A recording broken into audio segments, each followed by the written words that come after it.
여러분, 혹시 요즘 몸이 예전 같지 않다고 느끼고 계시나요? 잠깐 멈추세요. 이 영상 끝까지 보셔야 합니다. 74살까지 멀쩡하시던 분이 75을 넘기면서 갑자기 무너지는 모습 한 번쯤 보신 적 있으실 겁니다. 어제까지 산에 오르시던 분이 어느 날부터 현관문 나서기를 두려워하십니다. 평생 또렷하시던 분이 친구 이름 하나를 떠올리지 못해 한참을 끙끙대십니다. 병원에 가면 이렇게 말합니다. 나이 드셔서 그래요. 하지만 여러분, 이건 단순히 나이 문제가 아닙니다. 의학계에서는 75이라는 나이를 몸의 붕괴선이라고 부릅니다. 이 시기를 모르고 그냥 지나치면 여든은커녕 앞으로의 10년도 버티기 힘들어집니다. 그런데 반대로 이 시기를 제대로 알고 준비하시면 90까지도 정정하게 사실 수 있습니다. 오늘 이 영상 하나가 여러분의 앞으로 20년을 완전히 바꿔놓을 겁니다. 이유가 있습니다. 들어보세요. 저는 지난 수년간 수많은 어르신들의 이야기를 듣고 곁에서 지켜보며 한 가지 놀라운 사실을 발견했습니다. 75이라는 나이는 그냥 달력 위의 숫자가 아니라 우리 몸 안에서 거대한 전환이 한꺼번에 일어나는 시기라는 것입니다. 똑같이 75을 맞아도 어떤 분은 아무렇지 않게 넘어가시고 또 어떤 분은 한순간에 무너지십니다. 그 차이가 무엇일까요? 머리가 좋고 나쁘고의 차이가 아닙니다. 돈이 많고 적고의 차이도 아닙니다. 바로 아느냐 모르느냐의 차이입니다. 그래서 오늘 저는 우리 몸에 무슨 일이 벌어지는지 그리고 무엇을 어떻게 하면 되는지 하나도 빠짐없이 말씀드리려고 합니다. 서울 아산병원 노년내과에서 발표한 자료에 따르면 75을 전후로 우리 몸에는 3가지 큰 변화가 거의 동시에 찾아온다고 합니다. 첫째는 근육입니다. 둘째는 심장과 폐입니다. 셋째는 뇌입니다. 이 3가지가 따로따로 천천히 오는 게 아니라 마치 약속이라도 한 듯이 같은 시기에 몰려옵니다. 그래서 본인도 가족도 당황하는 겁니다. 어제까지 멀쩡했는데 왜 갑자기 이러지 하면서요. 하지만 여기에 정말 중요한 희망이 하나 숨어 있습니다. 이 모든 변화는 완전히 막을 수는 없지만 그 속도를 늦추는 것은 얼마든지 가능하다는 사실입니다. 작은 습관 하나만 바꿔도 이후 10년이 통째로 달라집니다. 오늘 제가 그 구체적인 방법을 그것도 돈 한 푼 안 들이고 우리 집에서 바로 시작할 수 있는 방법으로 알려드리겠습니다. 오늘 우리가 함께 살펴볼 내용은 크게 이렇습니다. 먼저 75에 무너지는 세기둥, 근육과 심폐와 뇌를 하나씩 들여다보겠습니다. 그 다음 물과 약과 잠처럼 매일 우리가 무심코 지나치는 것들을 점검하겠습니다. 그리고 마지막으로 어떤 약보다 강력한 처방인 사람과의 관계 이야기, 그리고 75 이후의 마음가짐까지 함께 나누겠습니다. 끝까지 보시면 오늘부터 바로 실천할 수 있는 행동 목록을 정리해 드리겠습니다. 우리 함께 천천히 끝까지 가보겠습니다. 영상이 도움이 되셨다면 구독과 좋아요 한 번씩만 눌러주세요. 그 작은 손길이 더 많은 어르신들께 이 정보를 전해드리는 큰 힘이 됩니다. 자, 그러면 본격적으로 시작하겠습니다. 도대체 왜 우리 몸은 75에 갑자기 무너지는 것처럼 느껴질까요? 사실은 갑자기가 아닙니다. 우리 몸은 60 무렵부터 아주 천천히 조용히 변하고 있었습니다. 다만 그 변화가 너무 느려서 우리가 알아채지 못했을 뿐입니다. 그러다가 75쯤에 이르면 그동안 쌓여있던 변화들이 한꺼번에 겉으로 드러납니다.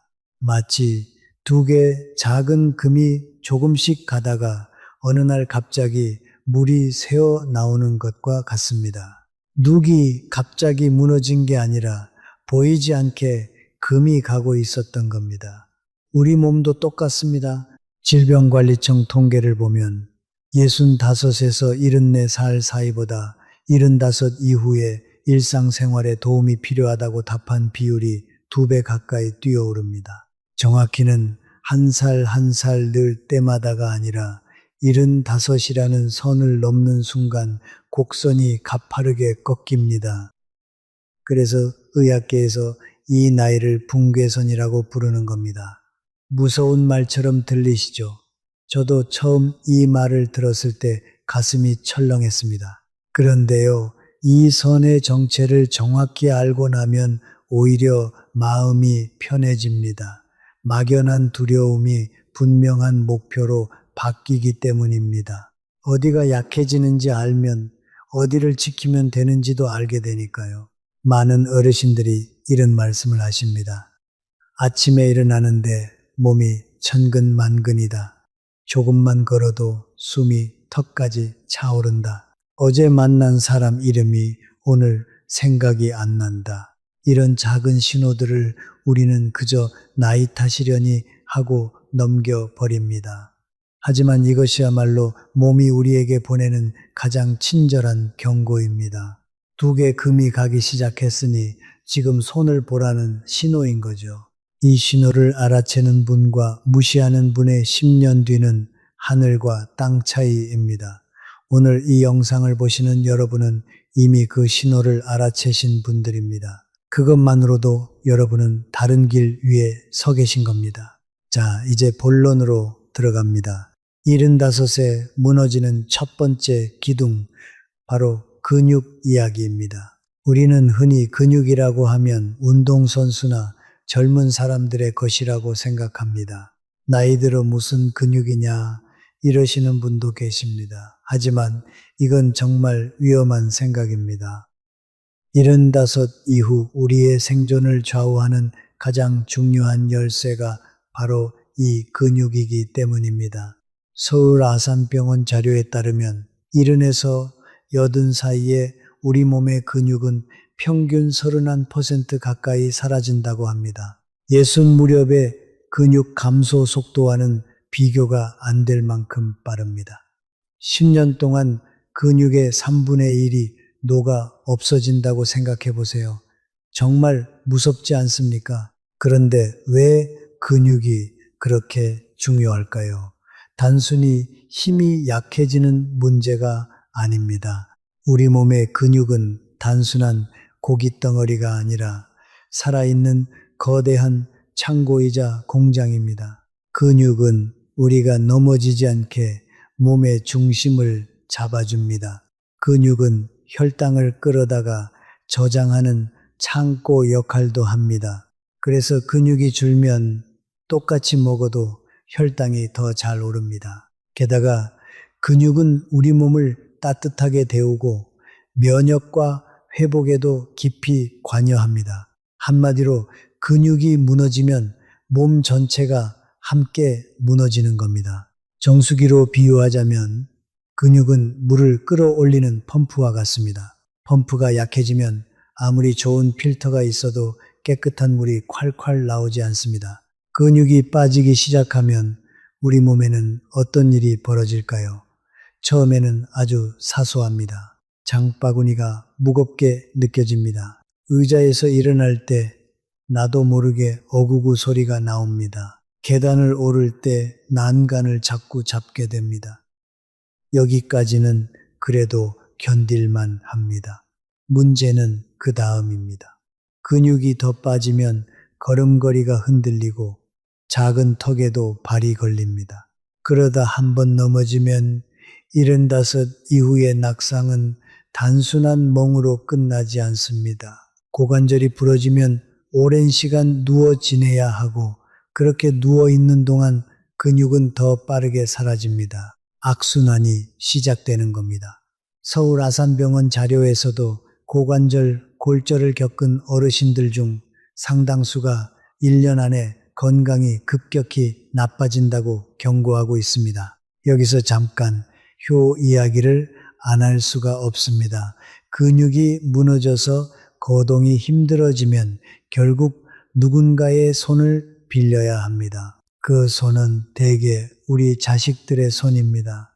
평생 자식들 키우느라 내 몸 돌볼 새도 없이 사셨는데 이제 와서 그 자식들에게 짐이 된다고 생각하면 그 마음이 얼마나 무겁겠습니까?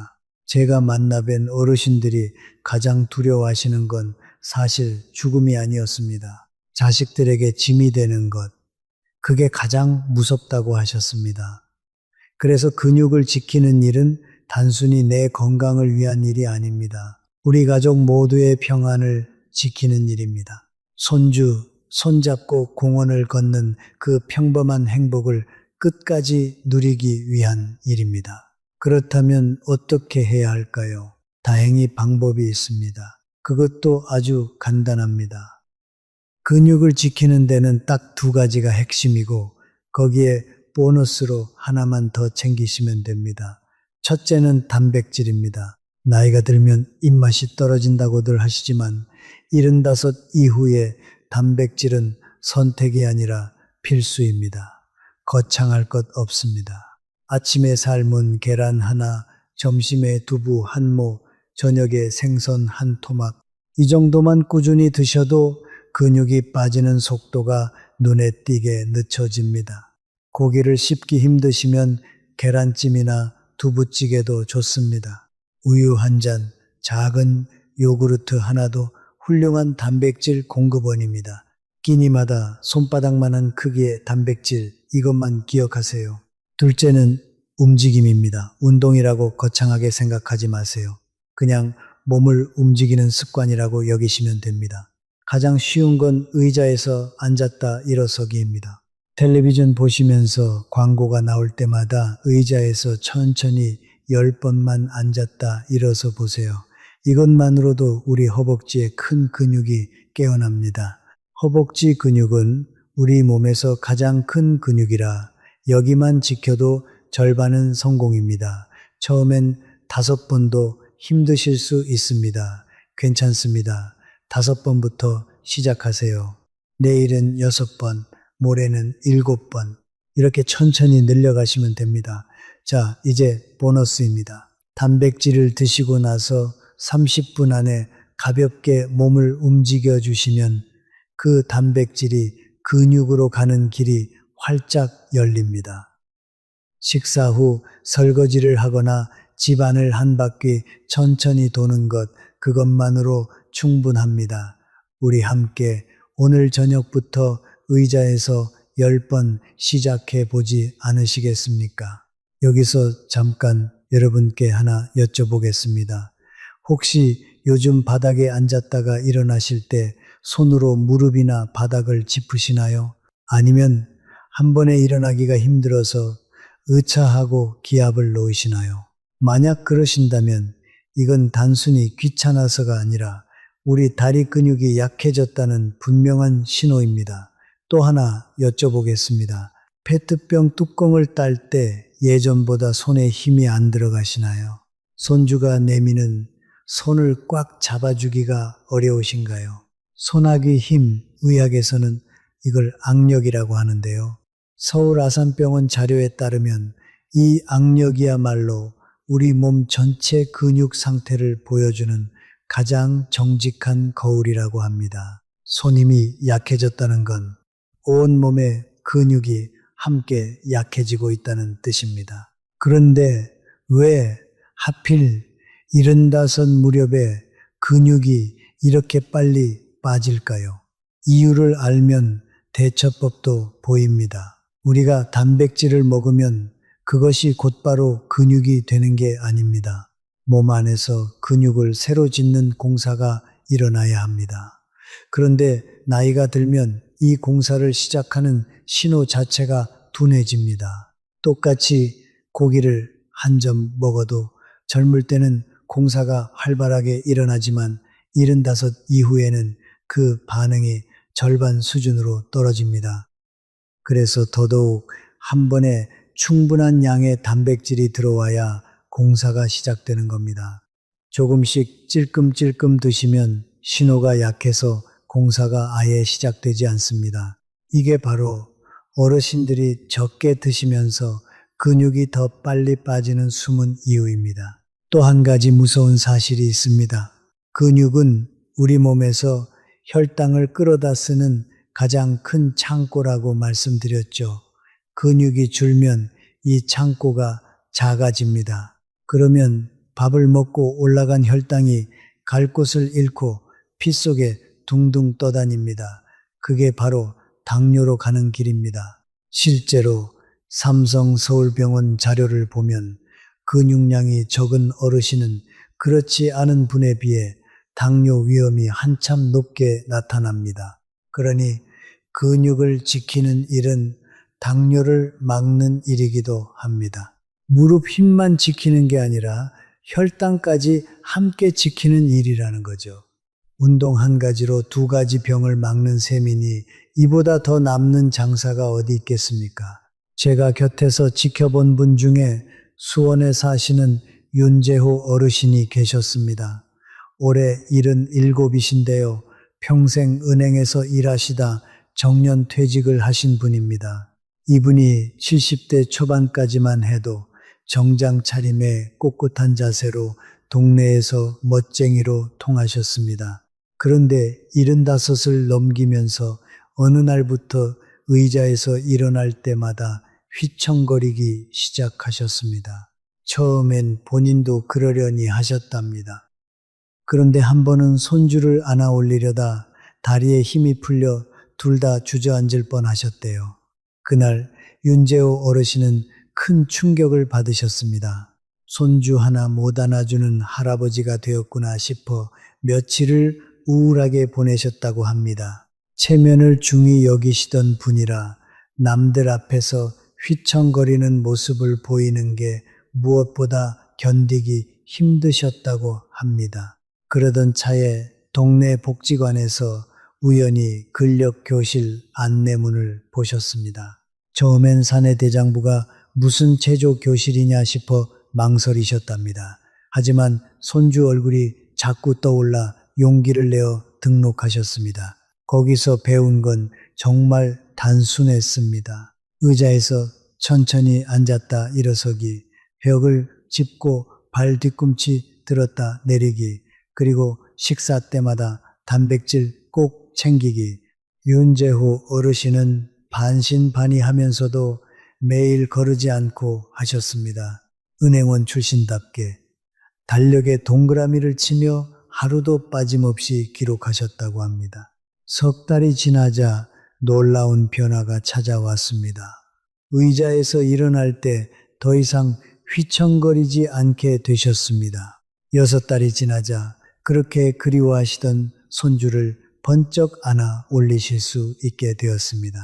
윤재호 어르신이 그날 손주를 안고 환하게 웃으시던 모습을 가족들이 사진으로 남겨두었다고 합니다. 어르신은 그 사진을 거실에 걸어두고 매일 보신다고 해요. 그러면서 이렇게 말씀하셨습니다. 75에 무너지나 보다 하고 포기했으면 나는 지금쯤 누워 있었을 거다. 포기하지 않은 게 천만다행이다. 여러분, 윤재호 어르신과 우리가 다를 게 무엇이 있겠습니까? 그분이 하신 일은 의자에서 앉았다 일어서기, 그것뿐이었습니다. 그러니 오늘 우리도 시작하면 됩니다. 다시 한번 정리해 드리겠습니다. 첫째, 끼니마다 손바닥만 한 단백질을 챙겨 드세요. 계란이든 두부든 생선이든 좋습니다. 한 번에 충분히 드셔야 근육 공사가 시작됩니다. 둘째, 의자에서 앉았다 일어서기를 하루 10번씩 시작하세요. 우리 몸에서 가장 큰 허벅지 근육을 깨우는 가장 쉬운 방법입니다. 그리고 보너스로 손아귀 힘을 기르기 위해 부드러운 공이나 수건을 쥐었다 폈다 해보세요. 텔레비전 보시면서도 충분히 하실 수 있습니다. 우리 함께 윤재호 어르신처럼 달력에 동그라미 한번 쳐보면 어떨까요? 작은 동그라미 하나가 우리를 다시 일으켜 세웁니다. 자, 이제 두 번째 기둥입니다. 75에 무너지는 두 번째는 바로 심장과 폐입니다. 우리가 살아있다는 건 결국 숨을 쉬고 피가 도는 일입니다. 그 일을 맡은 두 일꾼이 바로 심장과 폐인데요. 이 두 일꾼이 75을 넘기면서 눈에 띄게 지칩니다. 심장은 평생 단 한 번도 쉬지 않고 일해온 펌프입니다. 그런데 나이가 들면 이 펌프가 한 번에 뿜어낼 수 있는 피의 양이 줄어듭니다. 폐도 마찬가지입니다. 숨을 들이쉬고 내쉬는 탄력이 떨어집니다. 그래서 예전 같으면 아무렇지 않던 계단 몇 칸이 어느 날 갑자기 높은 산처럼 느껴지는 겁니다. 혹시 요즘 이런 경험 있으신가요? 마트에서 장을 보고 돌아오는데 숨이 차서 중간에 쉬어야 했다. 손주를 안아 올렸는데 가슴이 두근거렸다. 평지를 걷는데도 옆 사람보다 자꾸 뒤처진다. 이런 변화들이 바로 심장과 폐가 보내는 신호입니다. 삼성 서울병원 자료에 따르면 심폐 기능이 떨어지면 단순히 숨이 차는 데서 끝나지 않는다고 합니다. 온몸 구석구석에 산소가 제대로 전달되지 않으니 쉽게 피로해지고 머리도 멍해지고 상처도 더디 아뭅니다. 우리 몸의 모든 세포가 산소를 먹고 사는데 그 산소 배달이 늦어지는 셈이니까요. 이걸 쉽게 비유하면 이렇습니다. 심장과 폐는 우리 집의 보일러와 같습니다. 보일러가 힘이 좋을 때는 집 안 구석구석 따뜻한 물이 잘 돕니다. 그런데 보일러가 노후되면 가장 먼 방, 가장 끝에 있는 방부터 차가워집니다. 우리 몸에서 가장 끝에 있는 곳이 어디일까요? 바로 손끝, 발끝, 그리고 뇌입니다. 그래서 심폐가 약해지면 손발이 차가워지고 머리가 맑지 않게 되는 겁니다. 보일러를 통째로 새 것으로 바꿀 수는 없지만 잘 관리하면 오래오래 따뜻하게 쓸 수 있습니다. 심장과 폐도 똑같습니다. 그렇다면 어떻게 해야 할까요? 자, 이제 본론으로 들어갑니다. 심장과 폐를 지키는 방법, 의외로 정말 간단합니다. 핵심은 딱 하나, 걷기입니다. 거창한 운동 필요 없습니다. 헬스장 등록할 필요도 없습니다. 그저 매일 15분만 걸으시면 됩니다. 연세대 세브란스 병원 자료에서도 하루 15분의 가벼운 걷기가 심폐 기능 저하 속도를 절반 가까이 늦춘다고 밝히고 있습니다. 15분이 길게 느껴지신다면 처음엔 5분부터 시작하셔도 됩니다. 집 앞 골목을 한 바퀴, 아파트 단지를 천천히 한 바퀴, 그것만으로 충분합니다. 비가 오는 날에는 집 안에서 제자리 걸음을 하셔도 됩니다. 텔레비전을 보면서 그 자리에서 발을 들었다 놨다 하시면 됩니다. 여기서 제가 꼭 강조하고 싶은 게 있습니다. 일주일에 한 번 1시간씩 몰아서 걷는 것보다 매일 15분씩 나눠서 걷는 것이 훨씬 효과적입니다. 우리 몸은 몰아치는 것을 싫어합니다. 꾸준한 것을 좋아합니다. 그러니 욕심내지 마세요. 오늘 15분, 내일 15분. 이 작은 걸음들이 모이고 모여서 1년 뒤에는 옆집 또래 어르신들이 깜짝 놀랄 만큼 건강한 분이 되어 계실 겁니다. 또래보다 숨이 덜 차고 또래보다 걸음이 가벼운 분. 그게 바로 여러분일 수 있습니다. 우리 오늘 저녁 식사 후에 딱 15분만 걸어보기로 약속하실 수 있으시겠습니까? 자, 이제 세 번째 기둥입니다. 어쩌면 여러분이 가장 두려워하시는 부분일지도 모르겠습니다. 바로 뇌입니다. 75을 넘기면 기억을 담당하는 뇌의 부분이 눈에 띄게 약해집니다. 친구 이름이 입에서 맴돌기만 하고 나오지 않습니다. 방금 무엇을 하려고 일어섰는지 까먹습니다. 가스불을 껐는지 안 껐는지 자꾸 확인하게 됩니다. 이런 일이 잦아지면 누구나 같은 생각을 합니다. 혹시 내가 치매에 걸린 건 아닐까? 그 생각이 한번 들기 시작하면 밤에 잠도 안 오고 사람 만나기도 무서워집니다. 말하다가 이름을 못 떠올리면 창피할까봐 점점 집 안으로만 숨게 됩니다. 여기서 정말 중요한 사실을 하나 말씀드리겠습니다. 깜빡깜빡하는 것과 치매는 전혀 다릅니다. 고려대학교 병원 자료에 따르면 나이가 들어 단어가 잘 떠오르지 않는 것은 자연스러운 노화 현상이며 이것을 곧바로 치매와 연결 짓는 것은 잘못이라고 합니다. 열쇠를 어디 뒀는지 잊는 것은 노화입니다. 하지만 열쇠가 무엇에 쓰는 물건인지 모르는 것은 다른 문제입니다. 약속을 깜빡하는 것은 노화입니다. 하지만 약속을 했다는 사실 자체가 통째로 사라지는 것은 다른 문제입니다. 그러니 단어 하나 안 떠오른다고 너무 겁먹지 마세요. 그 두려움이 오히려 우리 뇌를 더 빨리 위축시킵니다. 그런데 왜 75세 뇌가 약해질까요? 우리 뇌도 결국 근육과 비슷합니다. 쓰면 살아나고 안 쓰면 굳습니다. 그런데 75 이후에 무슨 일이 벌어지나요? 은퇴를 하셨으니 머리 쓸 일이 줄어듭니다. 친구들이 하나둘 떠나면서 대화할 사람이 줄어듭니다.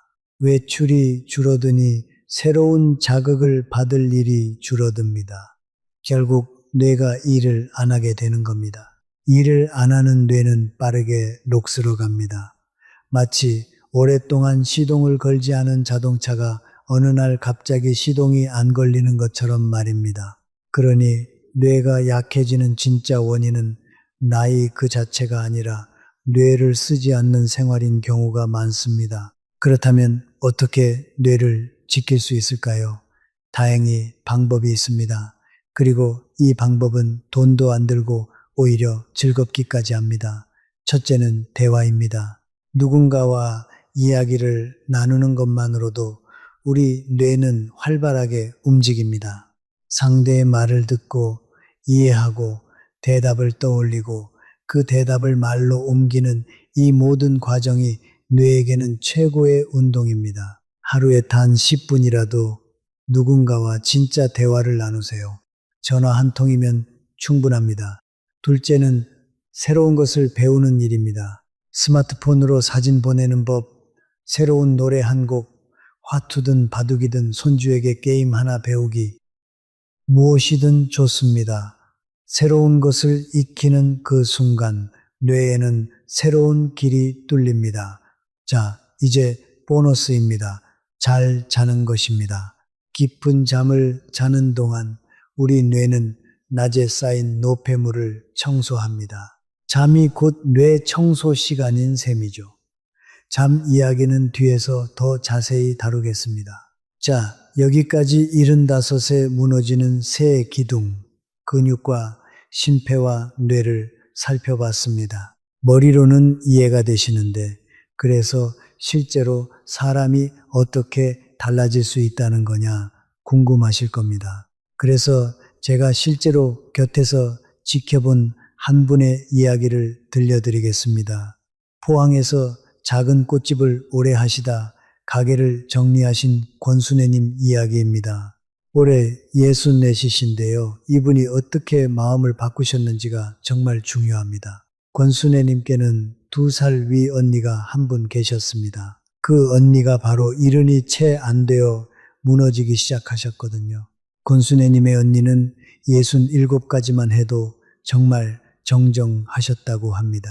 매일 새벽 시장에 나가 일을 하셨고 동네 사람들 사이에서 부지런하기로 소문난 분이었습니다. 그런데 이른을 앞두고 무릎이 시큰거리기 시작하면서 그냥 나이 탓이려니 하고 바깥 출입을 줄이셨습니다. 무릎이 아프니 안 움직이고 안 움직이니 입맛이 없어 끼니를 거르고 끼니를 거르니 기운이 없어 더 안 움직이고 이렇게 악순환이 돌기 시작했습니다. 반년쯤 지나자 현관문 앞에서 어지러워 주저앉으셨고 그날 이후로는 아예 밖에 나가기를 무서워하셨습니다. 그렇게 좋아하시던 시장 구경도 끊고 친구들 연락도 끊고 점점 방 안으로만 숨어드셨습니다. 권순애님은 그 언니를 곁에서 지켜보며 가슴이 무너졌다고 하셨습니다. 그렇게 활기차던 언니가 단 1년 만에 다른 사람처럼 변해버린 겁니다. 그리고 동시에 무서운 생각이 들었다고 합니다. 나도 곧 저렇게 되는 거 아닌가. 언니랑 나랑 겨우 2살 차이인데 그때 권순애님은 결심하셨습니다. 언니가 걸어간 그 길을 나는 절대 똑같이 걷지 않겠다. 그래서 동네 보건소에서 하는 어르신 건강교실에 등록하셨습니다. 거기서 배운 것이 바로 오늘 제가 여러분께 말씀드린 그 내용들이었습니다. 75은 끝이 아니라 바뀌는 시기일 뿐이라는 것, 작은 것부터 바꾸면 된다는 것 말입니다. 권순애님이 시작하신 건 정말 사소했습니다. 아침마다 집 앞 공원을 천천히 한 바퀴 걷기, 끼니마다 삶은 계란 하나씩 더 먹기, 그리고 일주일에 한 번은 언니에게 전화를 걸어 같이 산책 나가자고 끌어내기, 본인만 챙긴 게 아니라 언니까지 끌어낸 겁니다. 처음 두어 달은 별 변화가 없었다고 합니다. 솔직히 이게 무슨 소용인가 싶기도 했답니다. 그런데 석 달이 지나자 신기한 일이 벌어졌습니다. 무릎 통증으로 바깥 출입을 끊으셨던 언니가 동생 손에 이끌려 매일 조금씩 걷다 보니 다시 시장에 나가기 시작하신 겁니다. 권순애님, 본인도 계단을 올라도 예전만큼 숨이 차지 않게 되었다고 하셨습니다. 권순애님이 제게 하신 말씀이 오래 기억에 남습니다. 75이 무섭다고들 하는데 알고 보니 무서운 건 75이 아니라 아무것도 안 하고 가만히 있는 거더라. 이 말씀 여러분 가슴에도 와닿으시나요? 권순애님은 언니가 무너지는 모습을 보고 미리 준비하셨습니다. 그리고 그 준비가 언니까지 다시 일으켜 세웠습니다. 여러분도 똑같이 하실 수 있습니다. 아니, 지금 이 영상을 보고 계신 여러분은 이미 그 첫걸음을 떼신 겁니다. 우리 권순애님처럼 오늘부터 작은 것 하나만 시작해 보기로 해요. 자, 이번에는 심장과 폐, 그리고 뇌 이야기를 조금 더 깊이 들여다보겠습니다. 들어보세요. 75을 전후로 우리 심장은 한 번 뛸 때 내보내는 피의 양이 눈에 띄게 줄어듭니다. 서울 아산병원 자료를 보면 같은 거리를 걸어도 75 이후에는 심장이 훨씬 더 힘겹게 일한다고 합니다.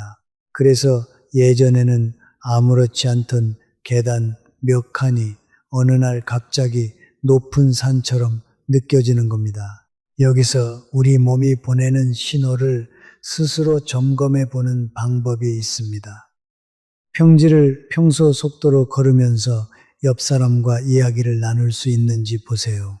말이 자꾸 끊기고 숨이 가빠진다면 우리 심폐가 도와달라고 보내는 신호입니다. 또 한 가지, 가만히 앉아 계실 때 손목에서 맥을 짚어보세요. 너무 빠르거나 들쭉날쭉 불규칙하게 뛴다면 한 번쯤 병원에서 확인해 보시는 것이 좋습니다. 그런데 여기에 정말 반가운 사실이 있습니다. 심폐기능은 우리 몸에서 가장 정직한 부분이라는 겁니다. 쓰면 살아나고 안 쓰면 가라앉습니다. 매일 15분만 천천히 걸어도 심폐기능이 떨어지는 속도를 절반 가까이 늦출 수 있습니다. 중요한 건 숨이 약간 차오르되 옆 사람과 대화는 이어갈 수 있는 정도, 딱 그 속도입니다. 너무 욕심내실 필요 없습니다. 군산에서 평생 시장에서 채소를 파신 오금자 어르신 올해 73이신데요. 한동안 숨이 차서 좌판까지 걷는 것도 버거우셨다고 합니다. 그런데 매일 아침 가게 문을 열기 전 시장 골목을 천천히 2바퀴 도는 습관을 들이셨습니다. 처음엔 한 바퀴도 힘드셨지만 석 달이 지나자 좌판까지 거뜬히 걸으시게 됐습니다. 거창한 운동이 아니었습니다. 그저 매일 조금씩 꾸준히 그것이 우리 심장과 폐를 살립니다. 이제 뇌 이야기입니다. 75 무렵 많은 분들이 가장 두려워하시는 것이 바로 깜빡깜빡하는 일입니다. 친구 이름이 생각나지 않고 방금 들고 있던 물건을 어디 뒀는지 있습니다. 그러면 다들 덜컥 겁부터 내십니다. 혹시 치매 아닐까? 그런데 여러분, 여기서 분명히 알아두셔야 할 것이 있습니다. 가끔 이름이나 단어가 떠오르지 않는 것은 대부분 자연스러운 현상이지 치매가 아닙니다. 연세대 세브란스 병원 설명에 따르면 진짜 위험한 신호는 따로 있습니다. 방금 한 일을 통째로 잊거나 늘 다니던 길을 헷갈리거나 익숙하던 일의 순서가 무너질 때, 그럴 때 병원을 찾으시면 됩니다. 단순히 이름 하나 깜빡한 것으로 우리 스스로를 환자로 몰아세우지 마세요. 그 두려움 자체가 오히려 뇌를 더 위축시킵니다. 뇌를 젊게 지키는 방법은 의외로 단순합니다. 첫째, 사람과 대화하는 것입니다. 누군가와 이야기를 나누는 동안 우리 뇌는 듣고 생각하고 답을 고르느라 쉴 새 없이 움직입니다. 대화 한 번이 가장 좋은 두뇌 체조입니다. 둘째, 새로운 것을 배우는 것입니다. 핫투든 스마트폰이든 노래든 상관없습니다. 익숙하지 않은 것을 익히는 그 과정이 뇌에 새로운 길을 냅니다. 셋째, 손을 부지런히 쓰는 것입니다. 요리, 텃밭, 가꾸기, 글씨 쓰기처럼 손끝을 움직이는 일이 뇌를 깨웁니다. 천안에서 평생 한복을 지으신 한정숙 어르신은 76이신데요. 손주에게 배운 스마트폰으로 매일 짧은 글을 한 줄씩 적으십니다. 처음엔 자판 누르는 것도 더디셨지만 이제는 옛 친구들과 안부도 주고받으십니다. 그 작은 습관 덕에 깜빡하는 일이 부쩍 줄었다고 하십니다. 우리 뇌는 나이와 상관없이 쓰면 쓸수록 다시 길을 냅니다. 그러니 우리 함께 오늘도 뇌에게 작은 일감을 주어 봅시다. 한 가지 덧붙이자면 심장과 폐를 위해 하루에 단 몇 분 깊은 숨을 쉬는 습관도 큰 도움이 됩니다. 편안히 앉아 코로 천천히 넷을 세며 숨을 들이마시고 다시 천천히 6을 세며 입으로 내쉬어 보세요. 이렇게 10번만 반복해도 가슴이 한결 트이고 마음이 차분해집니다. 삼성서울병원 자료에서도 이런 느린 호흡이 심장의 부담을 덜어주고 혈압을 안정시키는 데 도움이 된다고 합니다. 약을 하나를 더 먹는 것보다 이렇게 우리 몸이 스스로 가진 힘을 깨우는 것이 때로는 더 든든합니다. 아침에 눈을 떴을 때 그리고 잠들기 전에 한 번씩 이 작은 호흡 하나가 우리 심장을 오래도록 지켜줍니다. 뇌의 이야기를 조금만 더 해보겠습니다. 아까 깜빡깜빡하는 것과 치매는 다르다고 말씀드렸죠. 그런데 많은 어르신들이 이 두려움 때문에 오히려 건강을 해치십니다. 무슨 말이냐 하면요. 혹시 치매면 어쩌나 하는 걱정에 사람 만나기를 피하고 새로운 일을 시도하지 않게 되는 겁니다. 그런데 바로 그 회피가 뇌를 더 빨리 굳게 만듭니다. 두려움이 우리를 가두고 그 갇힘이 다시 두려움을 키우는 악순환인 거죠. 그러니 우리 발상을 한번 바꿔봅시다. 깜빡거림은 우리 뇌가 보내는 경고가 아니라 운동을 하자는 초대장이라고 생각하는 겁니다. 단어가 안 떠오르면 끙끙대지 마시고 우리 뇌가 운동할 시간이구나 하고 가볍게 넘기세요.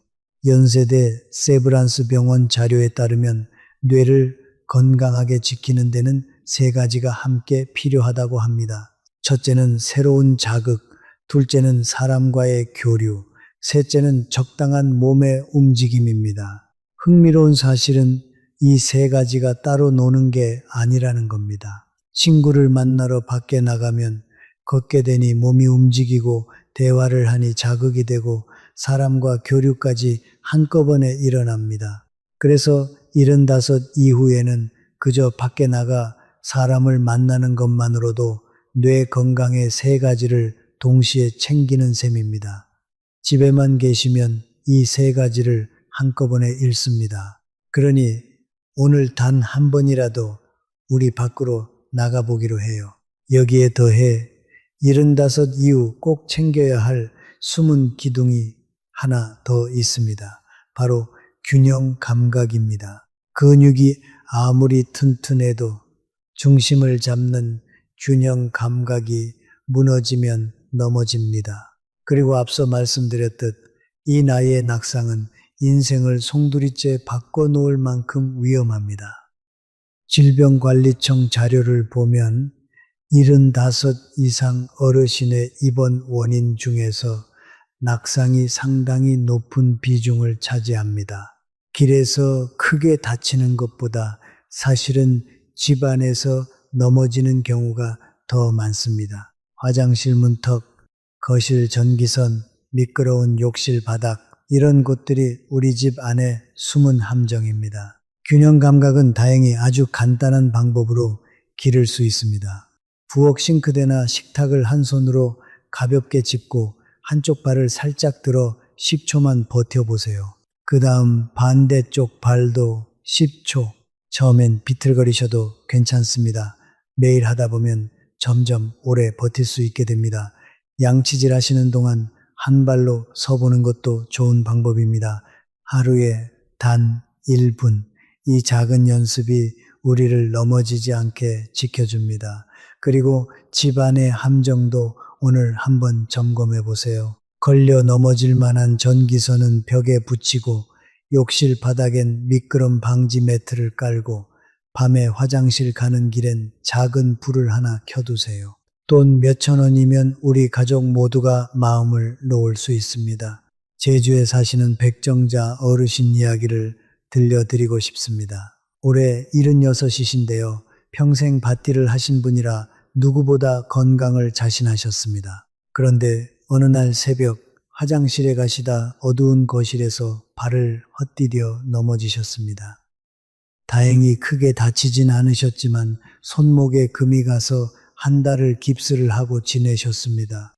그 한 달 동안 백정자 어르신은 무서운 경험을 하셨습니다. 손목 하나 못 쓰는데도 밥 차리는 것부터 머리 감는 것까지 모든 게 자식들 손을 빌려야 했던 겁니다. 평생 자식들 뒷바라지만 하시던 분이 갑자기 자식에게 짐이 된 것 같아 밤마다 눈물을 훔치셨다고 합니다. 깁스를 풀고 나서 백정자 어르신은 결심하셨습니다.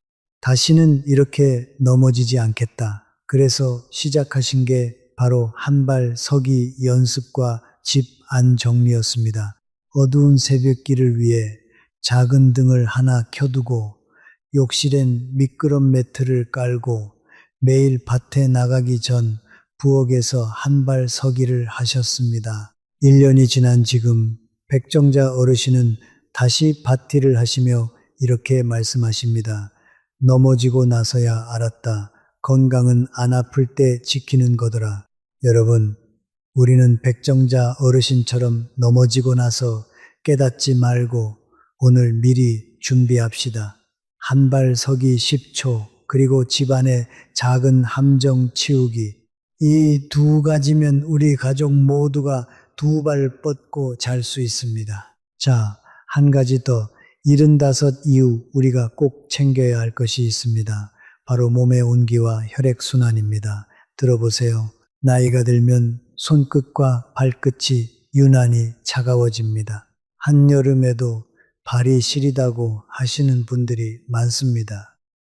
이것은 단순히 추위를 잘 타는 것이 아니라 우리 몸 구석구석으로 피를 밀어보내는 힘이 약해졌다는 신호입니다. 고려대학교 병원 자료에 따르면 손발이 차고 저린 증상을 오래 방치하면 면역력까지 함께 떨어진다고 합니다.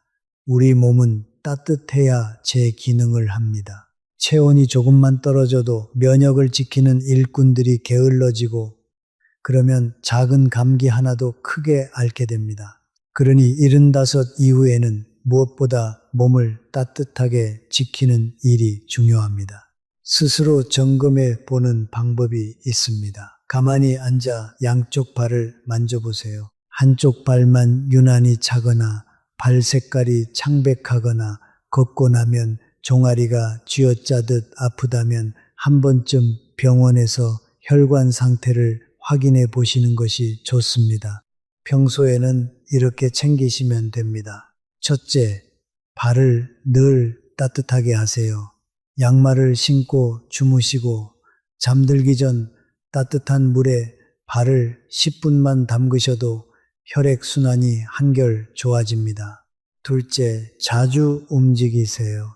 한 자리에 오래 앉아 계시면 다리 아래쪽에 피가 고입니다. 30분에 한 번은 일어나 발목을 위아래로 까딱까딱 움직여 주세요. 그것만으로도 종아리가 펌프처럼 피를 위로 밀어 올립니다. 셋째, 따뜻한 국물 음식을 가까이 하세요. 된장국이나 미역국 한 그릇이 몸을 안에서부터 데웁니다. 면역력은 거창한 약으로 지키는 것이 아닙니다.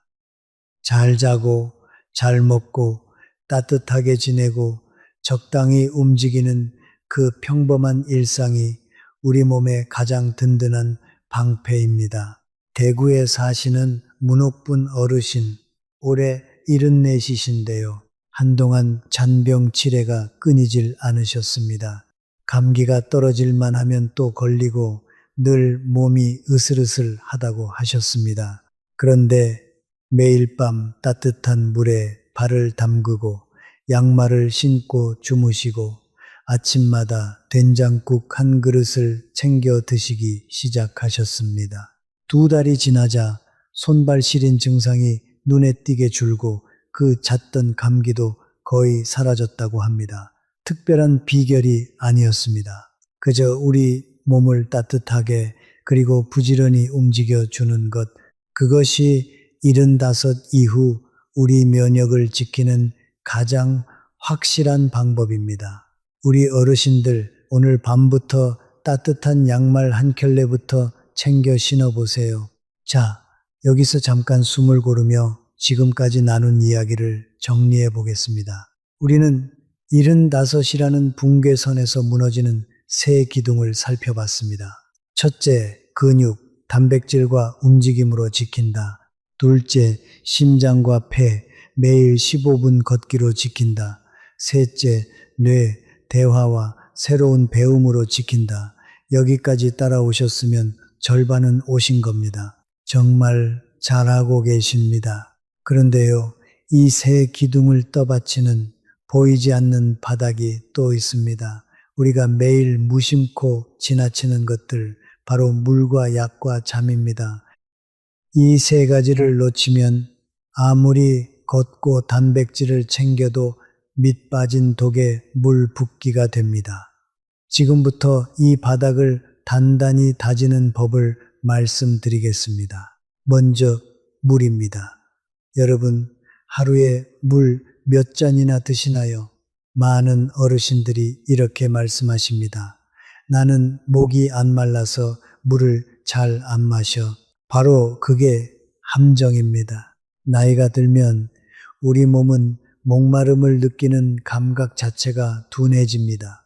몸은 물이 부족해서 비상이 걸렸는데 정작 뇌는 목마르다는 신호를, 그래서 75 이후에는 목이 마르지 않아도 의식적으로 물을 챙겨 드셔야 합니다. 서울아산병원 자료에 따르면 어르신들의 탈수는 본인도 모르는 사이에 진행되며 어지럼증과 변비, 심하면 갑작스러운 의식 저하의 원인이 되기도 한다고 합니다. 물이 부족하면 우리 몸 안에서는 어떤 일이 벌어질까요? 우리 몸의 절반이 넘는 부분이 물로 되어 있습니다. 피도 결국 물입니다. 물이 부족하면 피가 끈적해집니다. 끈적한 피는 좁아진 혈관을 지나가기가 더 힘들어집니다. 그래서 탈수는 혈관이 막히는 사고, 즉 뇌졸중이나 심장 문제와도 연결됩니다. 특히 잠자는 동안에는 몇 시간씩 물을 못 마시니 새벽녘에 피가 가장 끈적해집니다. 어르신들에게 새벽에 안 좋은 일이 자주 생기는 데에는 이런 이유도 있습니다. 무섭게 들리시겠지만 반대로 생각하면 물 한 잔으로 막을 수 있는 일이라는 뜻이기도 합니다. 방법은 정말 쉽습니다. 시간을 정해놓고 마시는 겁니다. 목마름에 의지하지 마시고 시계에 의지하세요. 아침에 일어나자마자 한 잔, 점심 드시기 전 한 잔, 저녁 드시기 전 한 잔, 그리고 잠자리에 들기 한두 시간 전에 한 잔, 이렇게만 챙겨도 하루에 필요한 물을 거의 다 채우실 수 있습니다. 특히 아침에 일어나서 마시는 미지근한 물 한 잔은 밤새 끈적해진 피를 부드럽게 풀어주고 굳어있던 장을 깨워줍니다. 하루를 여는 가장 좋은 습관입니다. 맹물이 영 싫으시면 보리차나 결명자차도 좋습니다. 다만 커피나 진한 녹차는 오히려 물을 빼앗아 가니 물 대신으로 생각하시면 안 됩니다. 자, 이제 두 번째 바닥입니다. 바로 약 관리입니다. 75을 넘기면 대부분 한두 가지 이상의 약을 드시게 됩니다. 혈압약, 당뇨약, 콜레스테롤 약, 거기에 무릎약, 잠 못 자서 받은 약까지 어느새 약봉지가 한 움큼이 됩니다. 그런데 여기서 정말 중요한 사실이 있습니다. 약이 많다고 해서 건강한 게 아니라는 겁니다.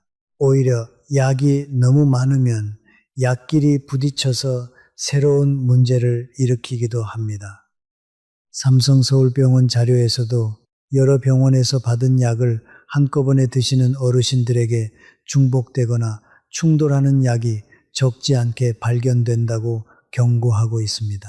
그래서 약 관리에는 두 가지 원칙이 있습니다. 첫째, 시간을 정확히 지키는 것입니다. 아침 약은 아침 식사 후 30분 안에, 저녁 약은 저녁 식사 후에. 이 시간이 들쑥날쑥하면 약효도 들쑥날쑥해집니다. 깜빡 잊으실까 걱정되시면 요일과 시간이 나뉜 약통을 하나 장만하세요. 일주일치를 미리 담아두면 오늘 약을 먹었는지 안 먹었는지 한눈에 알 수 있습니다. 휴대폰 알람을 맞춰두시거나 함께 사는 가족에게 부탁하는 것도 좋은 방법입니다. 둘째, 자, 이제 두 번째입니다. 석 달에 한 번은 드시는 모든 약을 봉지째 모아서 병원에 가져가세요. 그리고 의료진에게 보여드리며 여쭤보세요. 이 중에 겹치는 약은 없는지, 이제는 줄여도 되는 약은 없는지. 여기에 보너스로 하나만 더 챙기시면 좋습니다. 약을 드시고 난 뒤 몸에 어떤 변화가 있는지 짧게 적어두는 겁니다. 어지럽다, 속이 더부룩하다, 잠이 안 온다. 이런 작은 메모 하나가 의료진에게는 어떤 검사보다 귀한 정보가 됩니다. 약은 우리를 지키기 위한 것이지 우리를 처참하기 위한 것이 아닙니다. 필요한 약을 정확한 시간에 꼭 필요한 만큼만, 이 원칙만 지키시면 약은 든든한 우리 편이 됩니다. 우리 다음에 병원 가실 때 약봉지 다 챙겨가기로 약속해요. 자, 이제 세 번째 바닥, 잠입니다. 앞에서 뇌 이야기를 하면서 잠깐 말씀드렸죠. 잠은 단순히 쉬는 시간이 아니라 우리 뇌가 청소를 하고 우리 몸이 수리를 하는 가장 중요한 시간이라고요. 그런데 많은 어르신들이 이렇게 말씀하십니다. 나이 드니까 잠이 줄어 새벽에 자꾸 깨. 사실 나이가 들면 잠의 양이 줄어드는 게 아니라 깊은 잠이 줄어드는 겁니다.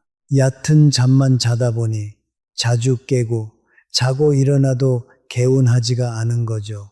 깊은 잠을 못 자면 낮에 졸리고 졸리니까 낮잠을 길게 자고 그러면 밤에 또 못 자고 여기서도 악순환이 돕니다. 질병관리청 자료에서도 수면의 질이 떨어지면 기억력 저하와 면역력 약화, 그리고 우울감과도 깊이 연결된다고 합니다.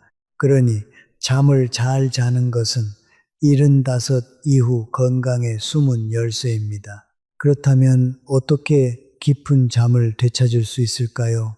방법은 여러 가지지만 가장 중요한 두 가지만 말씀드리겠습니다.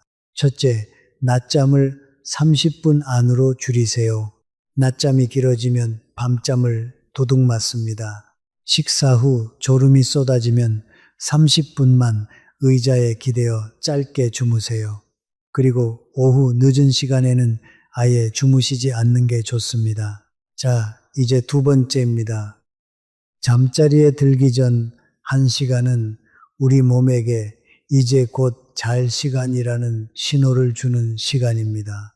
이때 텔레비전이나 휴대폰의 밝은 화면을 보면 우리 뇌는 아직 낮인 줄 알고 잠을 미룹니다. 그러니 잠들기 1시간 전에는 화면을 끄고 방을 어둑하게 만드세요.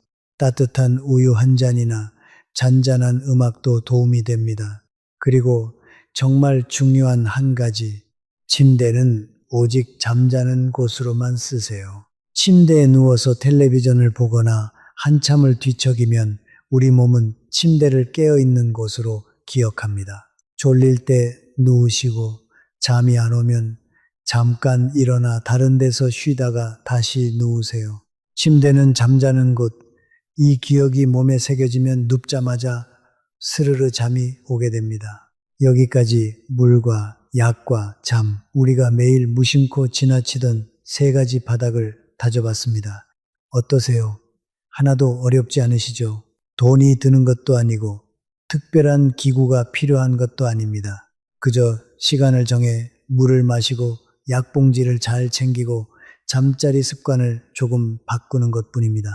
이 작은 것들이 모여서 앞에서 말씀드린 세 기둥, 근육과 심폐와 뇌를 든든하게 떠받칩니다.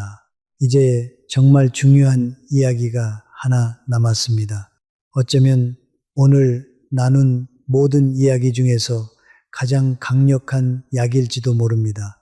그건 바로 사람입니다. 사람과의 관계 이야기로 넘어가겠습니다. 물과 약과 잠 이야기를 조금 더 깊이 들여다보겠습니다. 먼저 물인데요. 많은 분들이 이렇게 걱정하십니다. 물을 많이 마시면 화장실을 자주 가게 되어서 특히 밤에 잠을 설치게 된다고요. 맞는 말씀입니다. 그래서 요령이 필요합니다. 물은 낮 동안에 넉넉히 나눠 드시고 잠자리에 들기 2시간 전부터는 양을 줄이세요. 이렇게 하면 낮에는 충분히 수분을 채우면서도 밤에 화장실 때문에 깨는 일을 줄일 수 있습니다. 그리고 한 번에 벌컥벌컥 마시기보다 한 모금씩 천천히 자주 드시는 게 우리 몸에 훨씬 잘 흡수됩니다. 마치 마른 화분에 물을 줄 때 한꺼번에 부으면 다 흘러내리지만 조금씩 주면 흙이 촉촉하게 머금는 것과 같은 이치입니다. 또 한 가지, 우리 몸에 물이 부족한지 아닌지 스스로 확인하는 쉬운 방법이 있습니다. 소변색을 보시면 됩니다. 맑은 노란빛이면 충분한 것이고 진한 갈색에 가까우면 물이 부족하다는 신호입니다. 화장실에 가실 때마다 한 번씩 살펴보세요. 우리 몸이 보내는 가장 솔직한 신호니까요. 손등을 살짝 꼬집어 보는 방법도 있습니다. 꼬집었다 놓았을 때 피부가 금방 원래대로 돌아오면 괜찮고 한참 동안 그대로 있으면 물이 부족한 겁니다. 이렇게 우리 몸의 신호를 읽는 습관을 들이면 큰 병을 미리미리 막을 수 있습니다. 약 이야기로 넘어가 보겠습니다. 약을 드실 때 정말 조심해야 할 것이 하나 있습니다. 바로 자기 마음대로 약을 끊는 일입니다. 혈압약이나 당뇨약을 한동안 드시다 보면 몸이 좀 괜찮아진 것 같아서 이제 안 먹어도 되겠지 하고 슬그머니 끊으시는 분들이 계십니다. 이게 정말 위험합니다. 고려대학교 병원 자료에서도 혈압약을 임의로 중단하는 것이 가장 위험한 행동 중 하나라고 경고합니다. 약을 먹어서 혈압이 정상이 된 것이지 병이 나아서 정상이 된 게 아니기 때문입니다. 약을 끊으면 혈압이 다시 치솟는데 이때 갑작스러운 혈관 사고가 일어날 수 있습니다.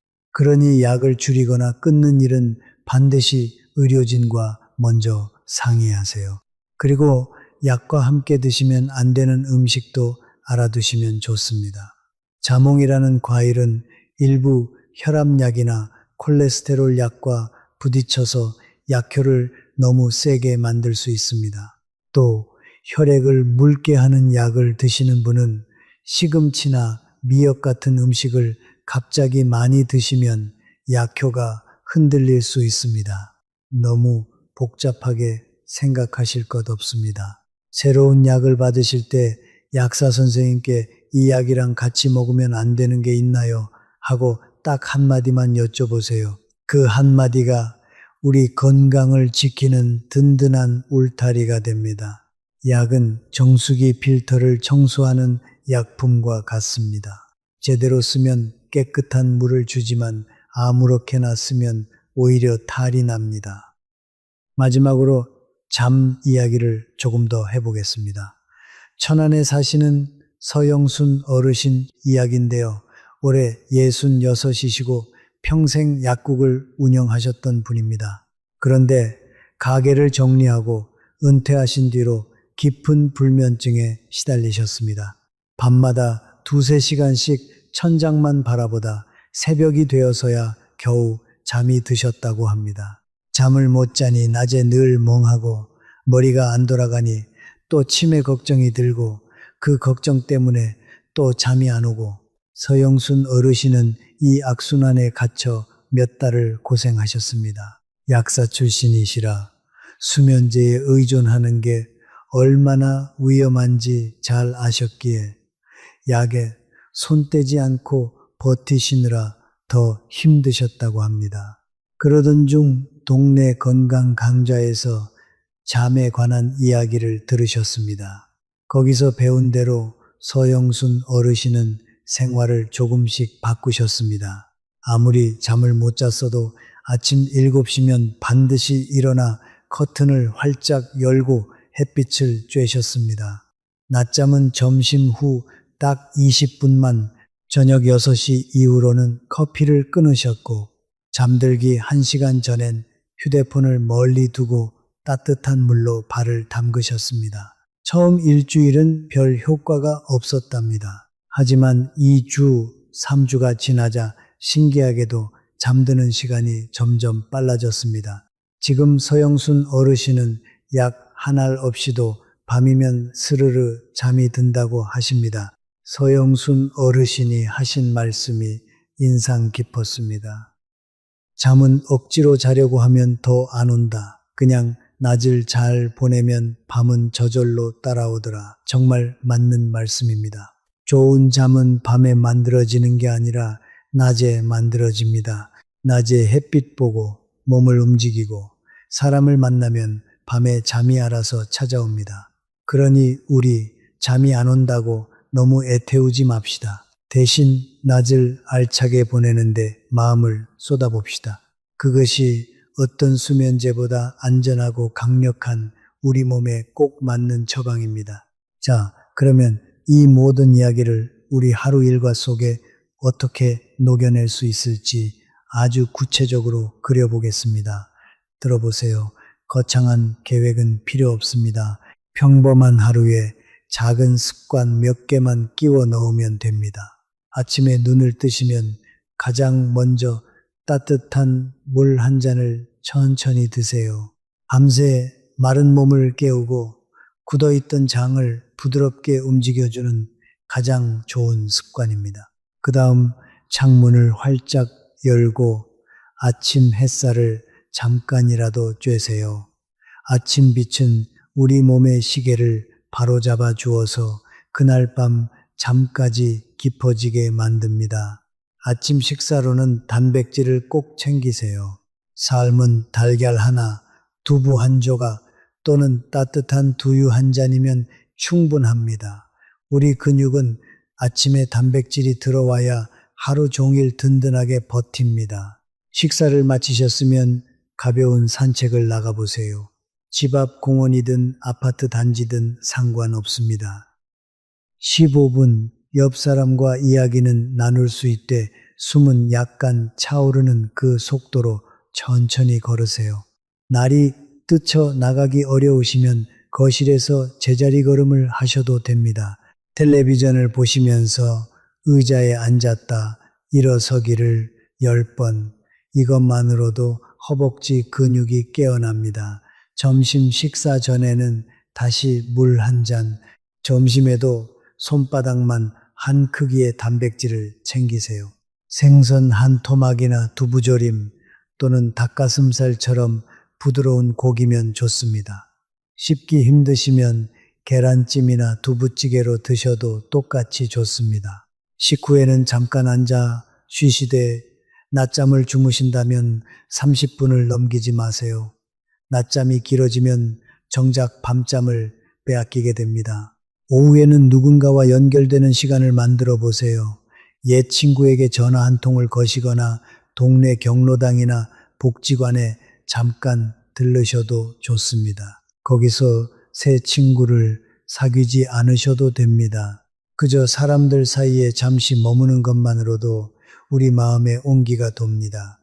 함께 노래를 부르거나 차 한 잔을 나누거나 손주에게 스마트폰을 한 가지 배우는 일, 이런 작은 활동들이 우리 뇌를 깨우고 하루에 활력을 불어넣습니다. 저녁 식사 전에 다시 물 한 잔, 저녁에도 단백질 한 가지를 잊지 마세요. 다만 저녁 6시가 지나면 커피나 진한 차는 피하시는 것이 좋습니다.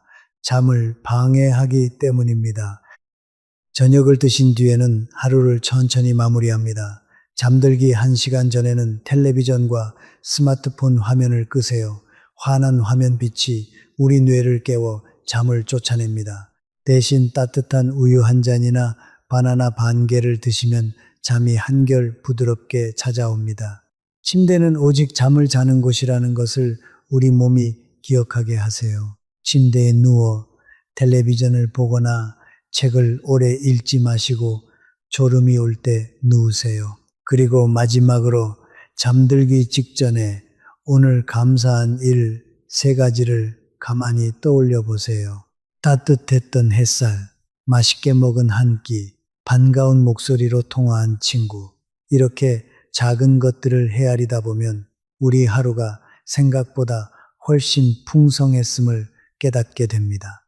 이 평범한 하루의 흐름, 물 한 잔과 햇살, 단백질과 15분 걷기, 사람과의 연결, 그리고 감사, 이것이 바로 우리 75을 지켜내는 가장 확실한 하루의 모습입니다. 어렵지 않습니다.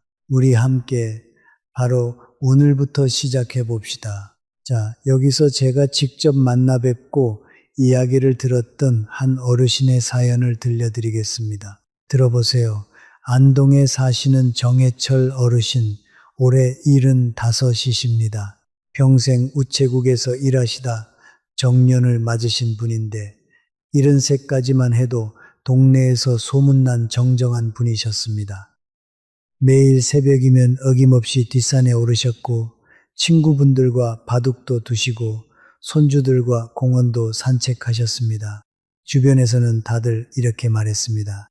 해철이 형은 90까지도 거뜬하겠다. 그런데 75 생신을 막 넘기시고 얼마 지나지 않아 이상한 일들이 하나둘 찾아오기 시작했습니다. 어느 날 아침 늘 다니던 산길을 오르시는데 평소와 다르게 숨이 턱까지 차올랐습니다. 그냥 컨디션이 안 좋은가 보다 하고 넘기셨습니다. 며칠 뒤에는 무릎에서 시큰한 통증이 느껴졌습니다. 계단을 내려갈 때마다 시큰거렸지만 그래도 대수롭지 않게 여기셨습니다. 나이 들면 다 그런 거지 뭐. 그렇게 또 몇 달이 흘렀습니다. 그러던 어느 날 친구 댁에 다녀오시다 현관을 나서는데 갑자기 어지러움이 확 밀려왔습니다. 한 발 내딛는 순간 몸의 중심이 흔들렸고 그대로 주저앉으셨습니다. 크게 다치지는 않으셨지만 그날 이후로 어르신은 바깥에 나가는 것 자체가 두려워지셨습니다. 또 넘어지면 어쩌나 그 생각이 머릿속을 떠나지 않았습니다. 병원에 가시니 의사는 이렇게만 말했습니다. 연세가 있으시니 자연스러운 겁니다. 약 처방해 드릴 테니 드세요. 그렇게 혈압약이 생기고 무릎약이 생기고 어지럼증약까지 생겼습니다. 약봉지가 늘어날수록 어르신의 마음은 점점 무거워졌습니다. 그리고 더 무서운 일이 찾아왔습니다. 40년을 알고 지낸 친구의 이름이 입안에서만 맴돌 뿐 도무지 떠오르지 않았습니다. 그날 밤 어르신은 한숨도 주무시지 못했습니다. 혹시 내가 치매가 시작된 건 아닐까? 두려움은 점점 커졌고 사람 만나는 일조차 부담스러워졌습니다. 말하다 이름을 못 떠올리면 창피할 것 같아서 점점 집 안에만 머무셨습니다. 산에도 안 가시고 친구도 안 만나시고 손주가 찾아와도 금세 피곤해 하셨습니다. 곁에서 지켜보던 부인께서 걱정스레 물으셨습니다. 여보, 요즘 왜 그래요? 아무것도 안 하고 집에만 있잖아요. 어르신은 대답 대신 긴 한숨만 내쉬셨습니다. 그러던 어느 날 오랜만에 옆 동네 강만호 어르신을 마주쳤습니다. 만호 어르신은 정해철 어르신보다 2살이 많은 77이셨는데도 여전히 얼굴에 생기가 도셨습니다. 정해철 어르신이 물으셨습니다. 형님은 어떻게 그렇게 정정하십니까? 저는 요즘 영 몸이 말을 안 듣습니다. 만호 어르신은 빙긋 웃으며 이렇게 답하셨습니다.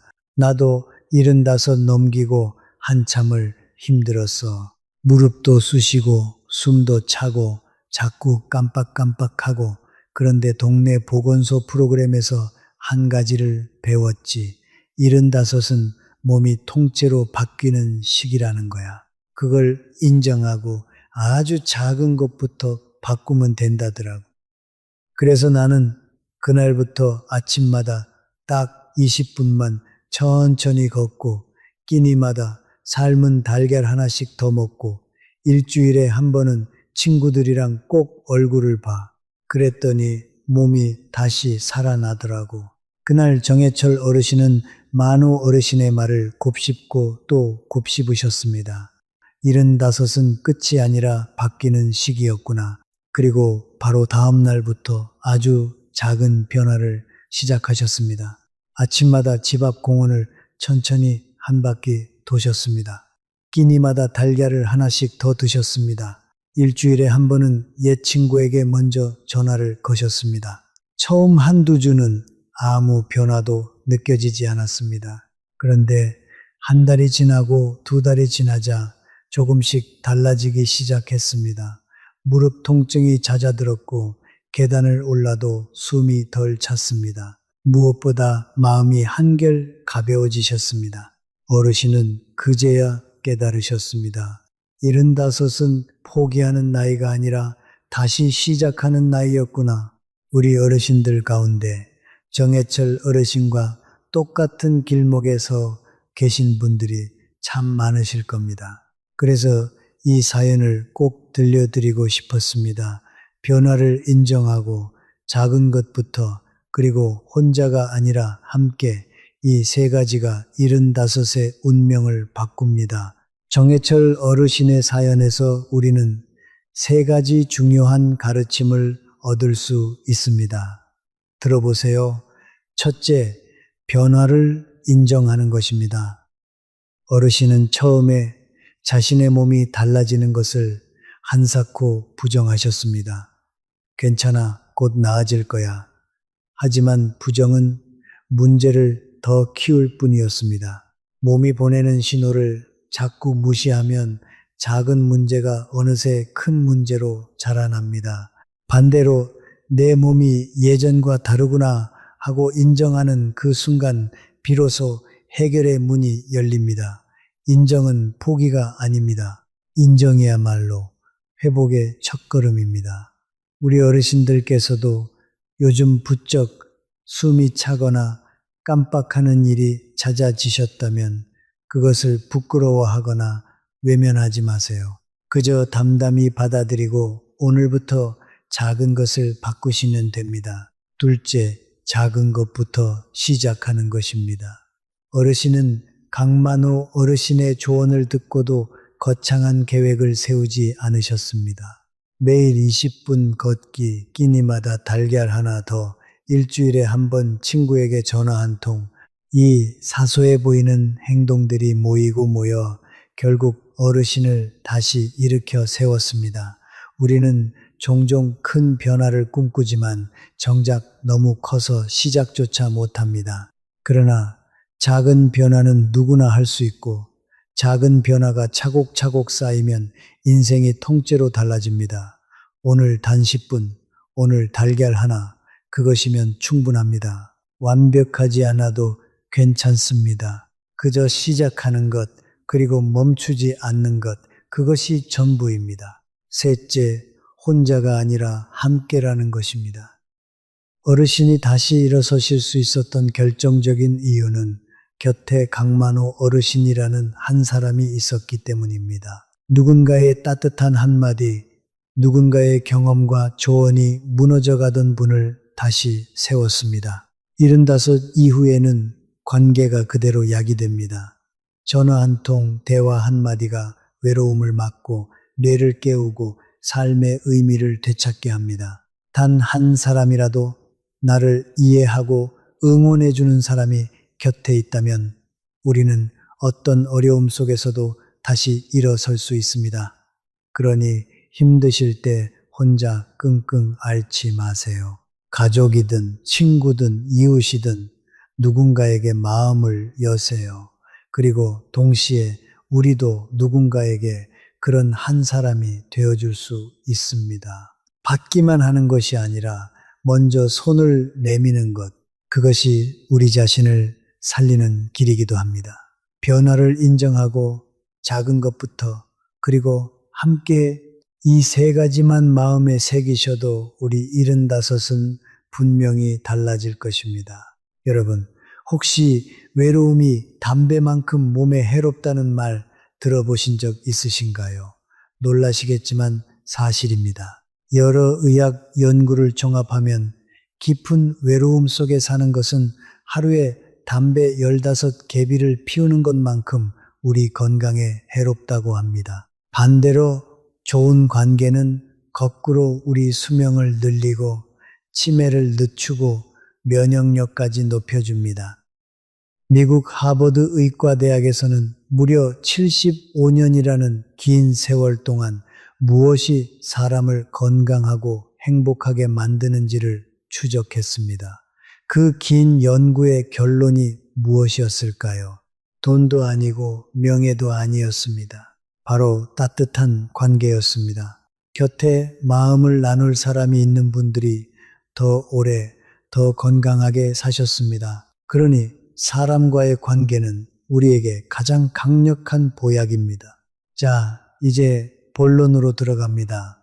75 이후의 관계 어떻게 가꿔야 할까요?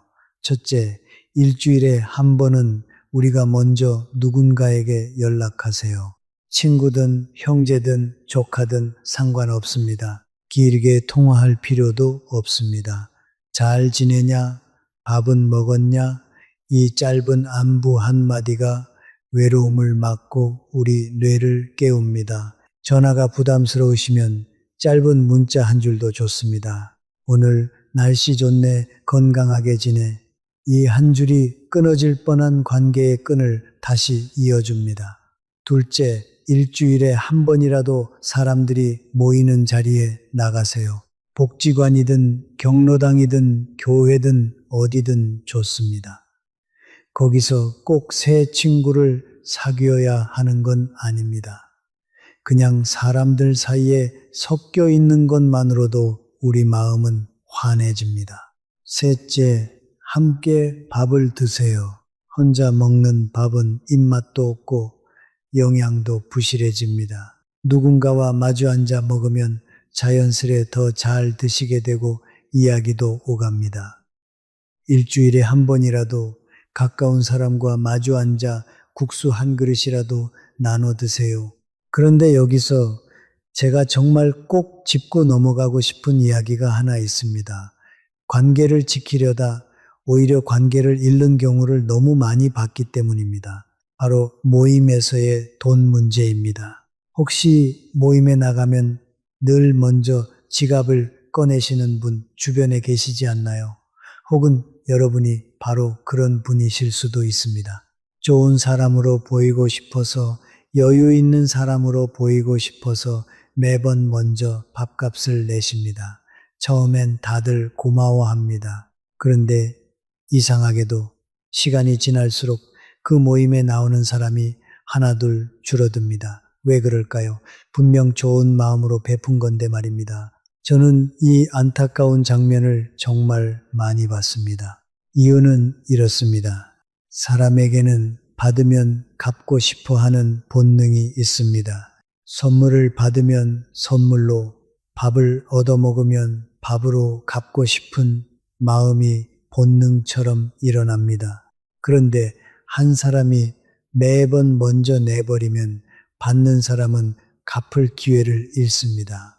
그러면 고맙다는 마음보다 미안하다는 마음, 빚진 것 같은 마음이 쌓입니다. 나는 왜 저렇게 못해줄까? 나는 형편이 안 되는데, 이런 생각이 들기 시작하면 그 자리가 점점 불편해집니다. 그래서 결국 발걸음을 끊게 되는 겁니다. 게다가 매번 내는 사람은 자기도 모르게 우월한 위치에 서고 받는 사람은 자꾸 아래에 놓입니다. 이렇게 한쪽으로 기운 관계는 오래 갈 수가 없습니다. 친구 사이는 평등할 때 가장 깊어지는 법이니까요. 그러니 진짜 오래가는 관계를 원하신다면 모임에서는 각자 내거나 돌아가며 내세요. 그게 너무 야박해 보일까요? 천만에요. 각자 낼 때 서로 부담이 없어 더 자주 만나게 되고 빚진 마음이 없으니 더 편하게 연락하게 됩니다. 요즘은 계산도 쉽습니다. 카드로 나눠서 계산도 되고 송금도 간편합니다. 만약 정말 한턱 내고 싶으시다면 아무 날에나 내지 마시고 특별한 날을 고르세요. 생일이나 회갑, 손주가 태어났거나 자녀가 결혼한 날, 그런 날에 축하의 뜻으로 내시면 받는 사람도 명분이 있으니 부담 없이 기쁘게 받습니다. 베푸는 사람도 기쁘고 받는 사람도 기쁜, 그게 진짜 우리가 바라는 따뜻한 관계입니다. 그리고 정말 마음을 전하고 싶으시다면 돈보다 더 귀한 것을 나누세요. 친구가 힘들 때 곁에서 이야기를 들어주는 것, 아플 때 한번 들여다보는 것, 텃밭에서 기른 상추 한 봉지, 손수 담근 김치 한 통을 건네는 것, 이런 작은 정성이 비싼 밥 한 끼보다 100배는 더 마음에 남습니다. 돈으로 살 수 없는 시간과 손길이 담겨 있으니까요. 우리 옛 어른들이 말씀하시던 정이라는 게 바로 이런 겁니다. 비싼 것을 주고받는 게 아니라 마음을 주고받는 것. 자, 이제 하나 더 중요한 게 있습니다. 칭찬과 격려를 아끼지 마세요. 나이가 들면 칭찬받을 일이 참 드뭅니다. 젊었을 땐 직장에서도 인정받고 집에서도 대접받았지만 나이 들면 아무도 칭찬해주지 않습니다. 그래서 작은 칭찬 하나가 더 크게 와닿습니다. 얼굴 좋아 보인다. 오늘 옷이 잘 어울린다. 머리 자르니 10년은 젊어 보인다. 이런 따뜻한 말 한마디는 돈 한 푼 안 들지만 우리 곁에 있는 사람의 하루를 환하게 밝혀줍니다. 그리고 무엇보다 중요한 건 들어주는 것입니다. 친구가 이야기할 때 휴대폰 보지 마시고 고민을 털어놓을 때 섣불리 충고하려 들지 마세요. 그냥 들어주고 고개 끄덕여주고 많이 힘들었겠다 한마디 건네주세요. 누군가 내 이야기를 진심으로 들어준다는 것 그 자체가 어떤 위로보다 큰 힘이 됩니다. 우리 세대는 평생 속마음을 누르고 참으며 살아왔습니다. 그래서 더더욱 서로의 이야기를 들어주는 일이 귀합니다. 우리 함께 서로에게 그런 친구가 되어주면 어떨까요? 그것이 75 이후를 외롭지 않게 사는 가장 확실한 길입니다. 여기서 우리 어르신들께 꼭 짚어드리고 싶은 이야기가 하나 더 있습니다. 들어보세요. 나이가 들수록 관계를 돈으로 표현하려는 마음이 커집니다. 젊을 때는 시간과 열정으로 우정을 나눴지만 이제는 그럴 기력이 예전 같지 않으니 밥 한 끼 사는 것으로 마음을 대신 전하려 하십니다. 그런데 바로 여기에 우리가 놓치기 쉬운 함정이 숨어 있습니다. 모임에 나가면 늘 같은 풍경이 펼쳐집니다. 계산할 때가 되면 누군가 먼저 지갑을 꺼냅니다. 오늘은 내가 낼게. 처음엔 다들 말리지만 매번 같은 사람이 계산을 도맡습니다. 좋은 사람으로 보이고 싶어서, 여유 있는 사람으로 보이고 싶어서 그러는 겁니다. 그런데 이상하게도 처음엔 고마워하던 친구들이 점점 표정이 굳어지고 다음 모임에 나오는 사람이 하나둘 줄어듭니다. 분명 좋은 마음으로 한 일인데 왜 관계가 멀어질까요? 이유는 단순합니다. 우리의 선의가 상대방에게는 부담이 되기 때문입니다. 사람의 마음에는 받으면 갚고 싶어 하는 본능이 있습니다. 그런데 나이가 들면 갚을 기회도 여유도 예전만 못합니다. 그러니 매번 얻어먹기만 하는 쪽은 점점 마음이 무거워집니다. 친구 사이인데 빚진 기분이 들고 나는 왜 저 사람만큼 못해줄까 하는 생각에 자존심이 상합니다. 그래서 슬그머니 그 자리를 피하게 됩니다. 또 신세지겠지, 차라리 안 나가는 게 낫겠다. 이렇게 발길을 끊습니다. 우정은 본래 평등한 관계에서 깊어집니다. 한 사람은 늘 주고 한 사람은 늘 받으면 그건 우정이 아니라 어느새 베푸는 자와 받는 자로 나뉜 불편한 관계가 됩니다. 주는 쪽은 자기도 모르게 우쭐해지고 받는 쪽은 자기도 모르게 작아집니다.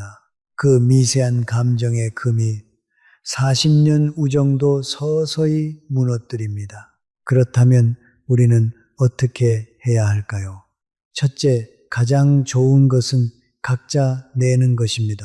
5이 모였으면 5으로 나누면 됩니다. 각자 내는 것을 부끄러워하지 마세요.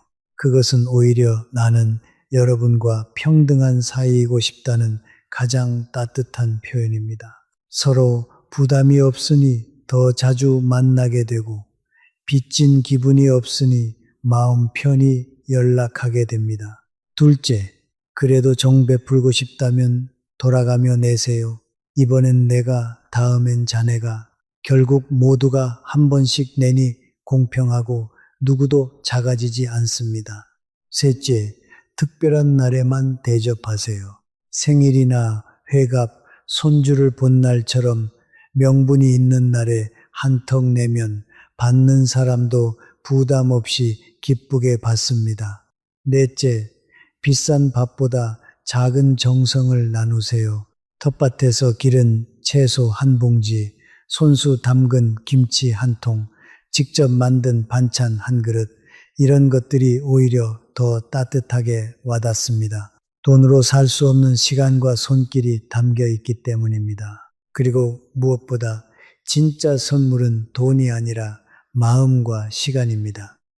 친구가 아플 때 병문안을 가는 것, 외로워할 때 함께 산책하는 것, 고민을 털어놓을 때 핸드폰을 내려놓고 끝까지 들어주는 것, 이런 것들이 밥 10번 사는 것보다 값집니다. 친구가 말할 때는 충고하려 들지 말고 그저 들어주세요.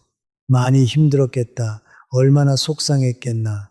이 한마디가 어떤 약보다 큰 위로가 됩니다. 또한 칭찬을 아끼지 마세요. 나이가 들면 칭찬받을 일이 부쩍 줄어듭니다. 오늘 얼굴이 참 좋아 보이네. 그 옷이 잘 어울리네. 이런 작은 말 한마디가 친구의 하루를 환하게 밝힙니다. 진짜 품격은 비싼 밥에서 나오지 않습니다.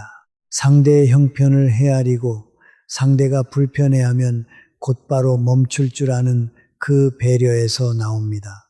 먼저 밥값 내는 것이 미덕이던 시절은 지났습니다. 이제는 각자 내는 것이 예의이고 서로 존중하는 것이 지혜입니다. 우리의 소중한 우정을 오래오래 지키고 싶으시다면 바로 오늘부터 이 작은 변화를 시작해 보세요. 자, 이제 마지막 이야기입니다. 지금까지 우리는 몸을 지키는 법을 이야기했습니다. 그런데 몸을 아무리 잘 챙겨도 마음이 무너지면 다 소용없습니다. 그래서 75을 맞는 마음가짐 이야기로 오늘을 마무리하려 합니다. 75의 가장 큰 위기는 사실 무릎도 아니고 기억력도 아닙니다. 바로 나는 이제 끝났다는 생각입니다. 이 생각이 한번 마음에 자리 잡으면 아무것도 하기 싫어지고 그러면 우리 몸도 빠르게 무너집니다. 마음이 포기하면 몸은 더 빨리 포기합니다. 그러니 오늘 이것만은 꼭 마음에 새겨두세요. 75은 끝이 아니라 다시 시작하는 나이입니다. 옛 어른들의 지혜에도 이런 가르침이 있습니다. 사람은 같은 강물에 2번 발을 담글 수 없다. 강물이 끊임없이 흐르듯이 우리 몸도 끊임없이 변한다는 뜻입니다. 20살의 몸, 50살의 몸, 75의 몸은 모두 다릅니다. 그런데 우리는 자꾸 예전의 몸에 집착합니다. 예전엔 이 정도는 거뜬했는데 하면서 자신을 탓합니다. 그 집착이 우리를 괴롭게 만듭니다. 이제는 우리도 흐르는 변화를 받아들이고 지금의 몸과 사이좋게 살아가는 지혜가 필요합니다. 천천히 걷는 것도 걷는 것이고 한 번에 못하면 2번에 나눠 하면 됩니다. 느려진 게 잘못이 아닙니다. 느려진 나를 미워하는 게 우리를 더 아프게 합니다. 마음을 다스리는데 가장 좋은 약은 감사입니다. 거창한 게 아닙니다. 매일 밤 잠들기 전에 오늘 감사했던 일 3가지만 떠올려 보세요. 따뜻한 햇살 한 줌, 맛있게 먹은 한 끼, 걸려온 자식의 안부 전화, 이렇게 작은 것들을 하나씩 헤아리다 보면 우리 삶이 생각보다 훨씬 풍요롭다는 걸 깨닫게 됩니다. 어떤 분은 이렇게 말씀하실지 모릅니다. 아픈 대투성이인데 뭐가 감사하냐? 그 마음 충분히 이해합니다. 하지만 바로 그럴 때일수록 아직 내 2발로 화장실에 갈 수 있음에, 아직 자식 목소리를 알아들을 수 있음에 감사해 보세요. 감사는 없는 것을 만들어내는 게 아니라 이미 있는 것을 발견하는 일입니다. 또 이런 말씀도 드리고 싶습니다. 나이가 든다는 것은 잃기만 하는 것이 아닙니다. 우리는 젊음을 잃지만 대신 지혜를 얻습니다. 빠른 걸음을 잃지만 대신 천천히 보는 여유를 얻습니다. 무엇보다 더 이상 남의 눈치를 보지 않아도 되는 자유를 얻습니다. 우리 세대는 평생 자식 키우느라, 식구들 먹여 살리느라 내가 진짜 원하는 것은 늘 뒤로 미루며 사셨습니다. 가난한 시절엔 내 한 몸 돌볼 겨를도 없이 그저 묵묵히 견뎌 오셨습니다. 우리 모두 그동안 정말 고생 많으셨습니다. 이제는 정말로 나 자신을 위해 사셔도 되는 때가 왔습니다. 손주를 위해서가 아니라 나를 위해서 걷고 누구에게 보이기 위해서가 아니라 내가 건강하고 싶어서 단백질을 챙기는 겁니다. 그리고 75 이후에는 의미를 찾는 일이 무엇보다 중요합니다. 한 심리학자는 이렇게 말했습니다. 사람을 살게 하는 것은 행복이 아니라 의미라고요. 거창한 의미가 아니어도 좋습니다. 아침에 일어나 화분에 물을 주는 일, 텃밭에 상추를 돌보는 일, 손주에게 옛 이야기를 들려주는 일, 이웃에게 먼저 인사를 건네는 일, 이런 작은 일들이 우리에게 오늘 하루를 살아갈 이유가 되어줍니다. 살아갈 이유가 있는 사람은 쉽게 무너지지 않습니다. 그러니 여러분, 오늘 하루 내가 누군가에게 혹은 무언가에게 작은 보탬이 될 일 한 가지를 찾아보세요. 그 한 가지가 우리를 다시 살게 합니다. 마지막으로 두려움 이야기를 하고 싶습니다. 75이 무섭다고들 합니다. 앞으로 더 약해질까봐, 자식에게 짐이 될까봐, 혼자 남을까봐 두렵습니다. 그 두려움 너무나 자연스러운 마음입니다. 하지만 두려움에 사로잡혀 아무것도 안 하면 그 두려워하던 일이 더 빨리 찾아옵니다. 반대로 오늘 작은 것 하나라도 시작하면 두려움은 조금씩 자신감으로 바뀝니다. 어제보다 한 발짝 더 걸었나, 어제보다 계란 하나 더 챙겨 먹었나, 이 작은 성취들이 모여 나는 아직 할 수 있다는 믿음이 됩니다. 그 믿음이야말로 75 이후를 환하게 밝히는 가장 큰 등불입니다. 우리 두려움 대신 작은 한 걸음을 선택합시다. 그리고 마음에 대해 한 가지를 더 말씀드리고 싶습니다. 들어보세요. 우리는 나이가 들면서 참 많은 것을 잃습니다. 젊음을 잃고, 한창 때의 체력을 잃고, 일하던 자리를 잃고, 곁을 떠나는 사람들을 보냅니다. 그래서 자꾸 잃은 것만 헤아리게 됩니다. 예전엔 안 그랬는데, 예전엔 거뜬했는데, 그런데 여러분, 잃은 것만 세다 보면 마음은 점점 메말라 갑니다. 같은 75이라도 잃은 것을 보며 한숨 짓는 분과 얻은 것을 보며 미소 짓는 분의 삶은 하늘과 땅 차이입니다. 우리가 나이를 먹으며 잃기만 했을까요? 아닙니다. 우리는 그 세월 동안 지혜를 얻었습니다. 서두르지 않는 여유를 얻었습니다. 작은 일에 흔들리지 않는 단단함을 얻었고 누구의 눈치도 보지 않아도 되는 자유를 얻었습니다. 이 얻은 것들은 젊음을 주고도 바꿀 수 없는 귀한 것들입니다. 삶의 의미는 거창한 데 있지 않습니다. 매일 아침 일어나 창문을 여는 것, 화분에 물을 주는 것, 이웃에게 먼저 인사를 건네는 것, 손주의 전화를 받는 것, 이런 사소한 일상의 순간들이 모여 우리 삶의 의미가 됩니다. 행복을 억지로 묵으려 애쓰지 마세요. 대신 오늘 하루 안에서 작은 의미를 찾으세요. 누군가에게 따뜻한 말 한마디를 건넸다면, 화분 하나를 정성껏 돌봤다면, 친구의 이야기를 끝까지 들어줬다면 그 하루는 이미 의미로 가득 찬 하루입니다. 그러니 우리 오늘부터는 이렇게 살아봅시다. 아침에 눈을 뜨면 잃은 것을 세는 대신 오늘 내가 할 수 있는 작은 일 하나를 떠올립시다. 그리고 밤에 잠들기 전에는 오늘 감사한 일 3가지를 가만히 헤아립시다. 이 작은 마음의 습관 하나가 우리 75 이후의 하루하루를 완전히 다른 빛깔로 물들일 것입니다. 몸을 지키는 일도 중요하지만 결국 그 몸을 살아 움직이게 하는 것은 우리의 마음입니다. 마음이 살아있으면 몸도 따라서 다시 일어섭니다. 자, 여기서 잠시 마음을 더 깊은 곳까지 들여다보겠습니다. 들어보세요. 75이라는 나이는 단순히 몸이 바뀌는 시기가 아닙니다. 마음의 결이 통째로 달라지는 시기이기도 합니다. 옛 어느 현인은 인생의 후반기를 비로소 진짜 나 자신이 되어가는 시기라고 했습니다. 젊을 때 우리는 남의 눈에 맞춰 살았습니다. 자식 키우느라, 직장에서 인정받느라, 체면을 지키느라 정작 내가 원하는 삶은 뒤로 미뤄두었습니다. 그런데 75이 넘으면 비로소 그 무거운 짐들을 내려놓을 수 있습니다. 더 이상 누구에게 잘 보일 필요가 없습니다. 내 속도대로, 내 방식대로 살아도 되는 시기, 그것이 바로 75이 우리에게 주는 특권입니다. 정해철 어르신이 산에 못 오르게 된 것을 우리는 이렇게도 볼 수 있습니다.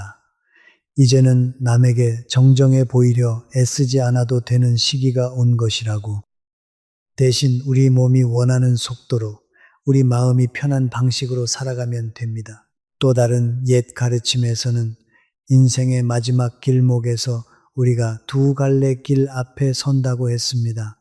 한 길은 살아온 세월을 돌아보며 그 안에서 의미를 발견하고 마음을 하나로 모으는 길입니다. 다른 한 길은 후회와 절망에 빠져 스스로를 갉아먹는 길입니다. 정해철 어르신도 처음에는 절망의 길로 들어서고 계셨습니다. 나는 이제 쓸모없는 사람이다.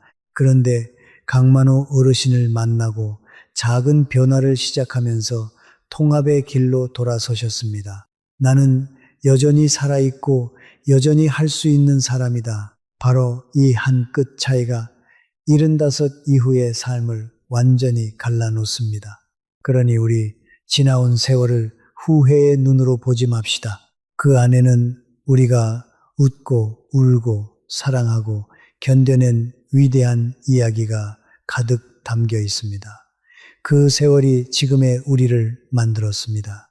옛 로마의 한 현인은 이런 말을 남겼습니다. 인생은 본래 짧은 것이 아니라 우리가 짧게 만드는 것이다.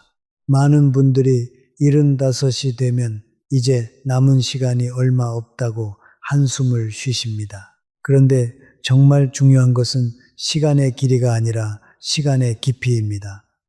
75이라도 하루하루를 의미 있게 채운다면 그 삶은 넘치도록 충만합니다.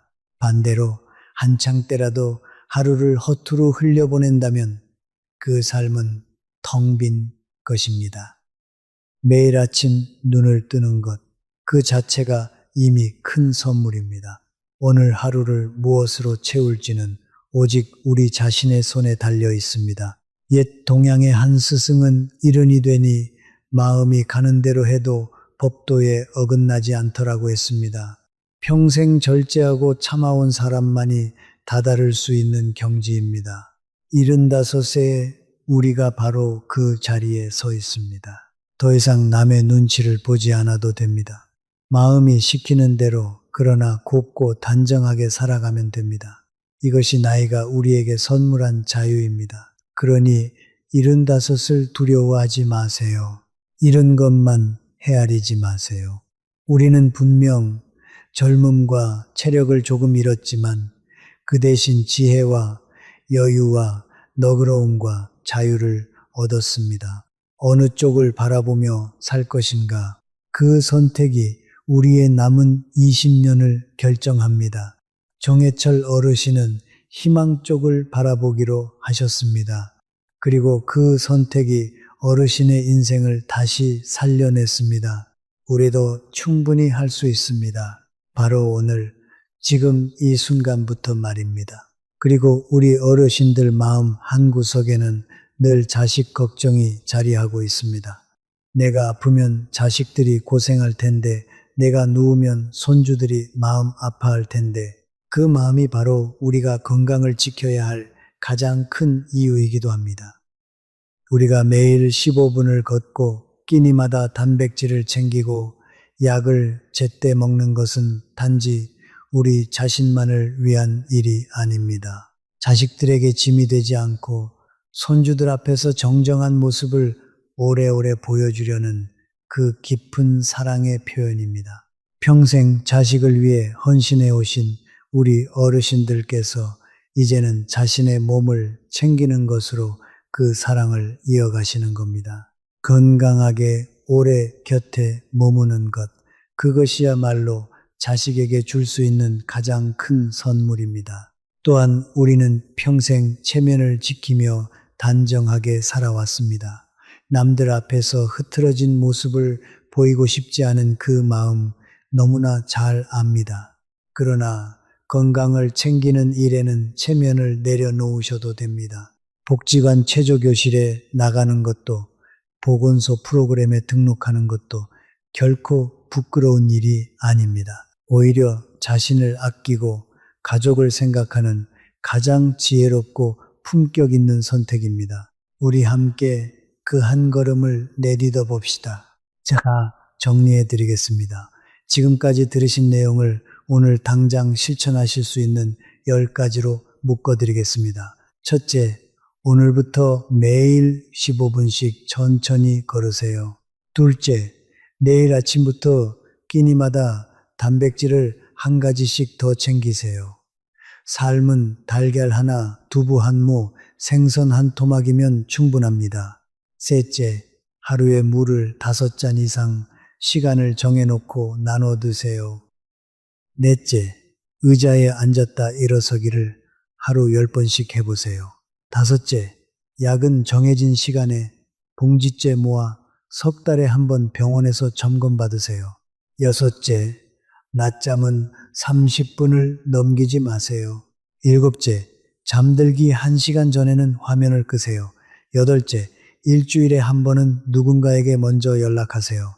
아홉째, 모임에서는 각자 내거나 돌아가며 내고 작은 정을 나누세요. 열째, 매일 밤 잠들기 전에 감사한 일 3가지를 떠올리세요. 이 10가지를 한꺼번에 다 하시려고 애쓰지 마세요. 그러면 며칠 못 가 지칩니다. 딱 한 가지만 골라 시작하세요. 한 가지를 꾸준히 하다 보면 신기하게도 다른 것들이 저절로 따라옵니다. 중요한 건 완벽하게 하는 것이 아니라 그저 시작하는 것입니다. 오늘 10분만 걸어도 괜찮습니다. 내일 5분만 더 걸으면 됩니다. 제가 아는 한 어르신은 이른에 처음 걷기를 시작하셨습니다. 청주에 사시는 임순덕 어르신이신데요. 처음엔 5분도 숨이 차서 힘드셨다고 합니다. 그런데 매일 아주 조금씩만 늘려가셨습니다. 1년이 지나자 30분을 걷게 되셨고, 2년이 지나자 동네 산책로를 매일 한 바퀴 도는 분이 되셨습니다. 지금 80이 넘으신 그 어르신은 오히려 주변 사람들보다 더 정정하고 활기차게 지내십니다. 서울대학교 병원의 한 연구에서도 늦게라도 운동을 시작한 분들이 그렇지 않은 분들보다 훨씬 건강하게 지내신다는 결과가 나왔습니다. 시작이 늦었다고 포기하지 마세요. 시작조차 하지 않는 것보다 늦게라도 시작하는 것이 100배는 낫습니다. 자, 오늘 우리가 함께 나눈 이야기를 마지막으로 한 번에 모아보겠습니다. 75은 우리 몸의 붕괴선입니다. 이 시기에 3개의 큰 기둥이 동시에 흔들립니다. 첫째 기둥은 근육입니다. 단백질을 챙기고 앉았다 일어서기를 하면 지킬 수 있습니다. 둘째 기둥은 심장과 폐입니다. 매일 15분 걷기로 살려낼 수 있습니다. 셋째 기둥은 뇌입니다. 대화하고 배우고 손을 쓰면 다시 길을 냅니다. 그리고 이 3기둥을 떠받치는 3개의 주춧돌이 있습니다.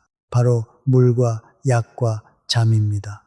물은 시간을 정해 나눠 마시고 약은 정확히 챙기되 함부로 끊지 말고 잠은 낮잠을 줄이고 밤잠의 질을 높이세요.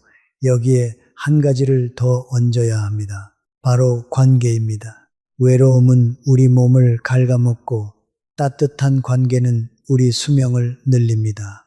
먼저 연락하고 함께 밥을 먹고 평등하게 정을 나누세요. 그리고 무엇보다 마음에 이것 하나를 꼭 새겨두세요. 75은 끝이 아니라 다시 시작하는 나이입니다. 여러분, 오늘 이 이야기가 마음에 와닿으셨다면 앞으로 실천하고 싶은 것이 몇 번인지 댓글로 남겨주세요. 1번부터 10번까지 중에서 하나만 골라 적어주셔도 좋습니다. 여러분의 작은 다짐 하나가 저에게는 더없이 큰 힘이 됩니다. 그리고 이 영상이 도움이 되셨다면 구독과 좋아요를 눌러주세요. 우리 어르신들 곁에 오래오래 함께 하겠습니다. 끝으로 꼭 드리고 싶은 말씀이 있습니다. 몸이 예전 같지 않아도 괜찮습니다. 마음이 살아있다면 우리는 여전히 살아있는 것입니다. 여러분이 살아오신 70해가 넘는 세월은 그 자체로 위대한 여정입니다. 그러니 포기하지 마시고 오늘부터 다시 시작하세요. 아침에 눈을 뜨시면 창문을 활짝 여시고 햇살을 받으며 깊게 숨을 들이쉬세요. 오늘도 나는 살아있다. 이 사실 하나만으로도 충분히 감사한 하루입니다. 저는 언제나 여러분을 응원합니다. 그럼 오늘도 좋은 하루 보내세요. 여러분, 마지막으로 이 말씀만은 꼭 가슴에 담아가세요. 75이라는 나이는 누구에게나 똑같이 찾아오지만 그 나이를 어떻게 맞이하느냐는 저마다 다릅니다. 어떤 분은 두려움에 떨며 집안에 갇히시고 어떤 분은 작은 한 걸음을 내디뎌 다시 일어서십니다. 그 차이는 결코 돈이나 운에서 오지 않습니다. 바로 오늘, 지금 이 순간 무엇을 선택하느냐에서 옵니다. 우리에게는 아직 충분한 시간이 있습니다. 아직 걸을 수 있는 두 다리가 있고, 아직 마음을 나눌 사람이 있고, 아직 따뜻한 밥 한 끼를 즐길 입맛이 있습니다. 이만하면 다시 시작하기에 모자람이 없습니다. 오늘 이 영상을 끝까지 들으신 여러분은 이미 남들과 다른 길에 들어서신 겁니다. 알고 준비하는 사람과 모르고 흘려보내는 사람의 10년 뒤는 하늘과 땅만큼 달라집니다. 그러니 부디 오늘 들으신 것 가운데 단 하나라도 내일이 아니라 바로 오늘부터 실천해 보세요. 우리 함께 75을 끝이 아닌 가장 아름다운 새 출발로 만들어 봅시다. 여러분의 남은 하루하루가 햇살처럼 따뜻하고 환하기를 진심으로 바랍니다. 그럼 다음 영상에서 다시 건강한 모습으로 만나 뵙겠습니다.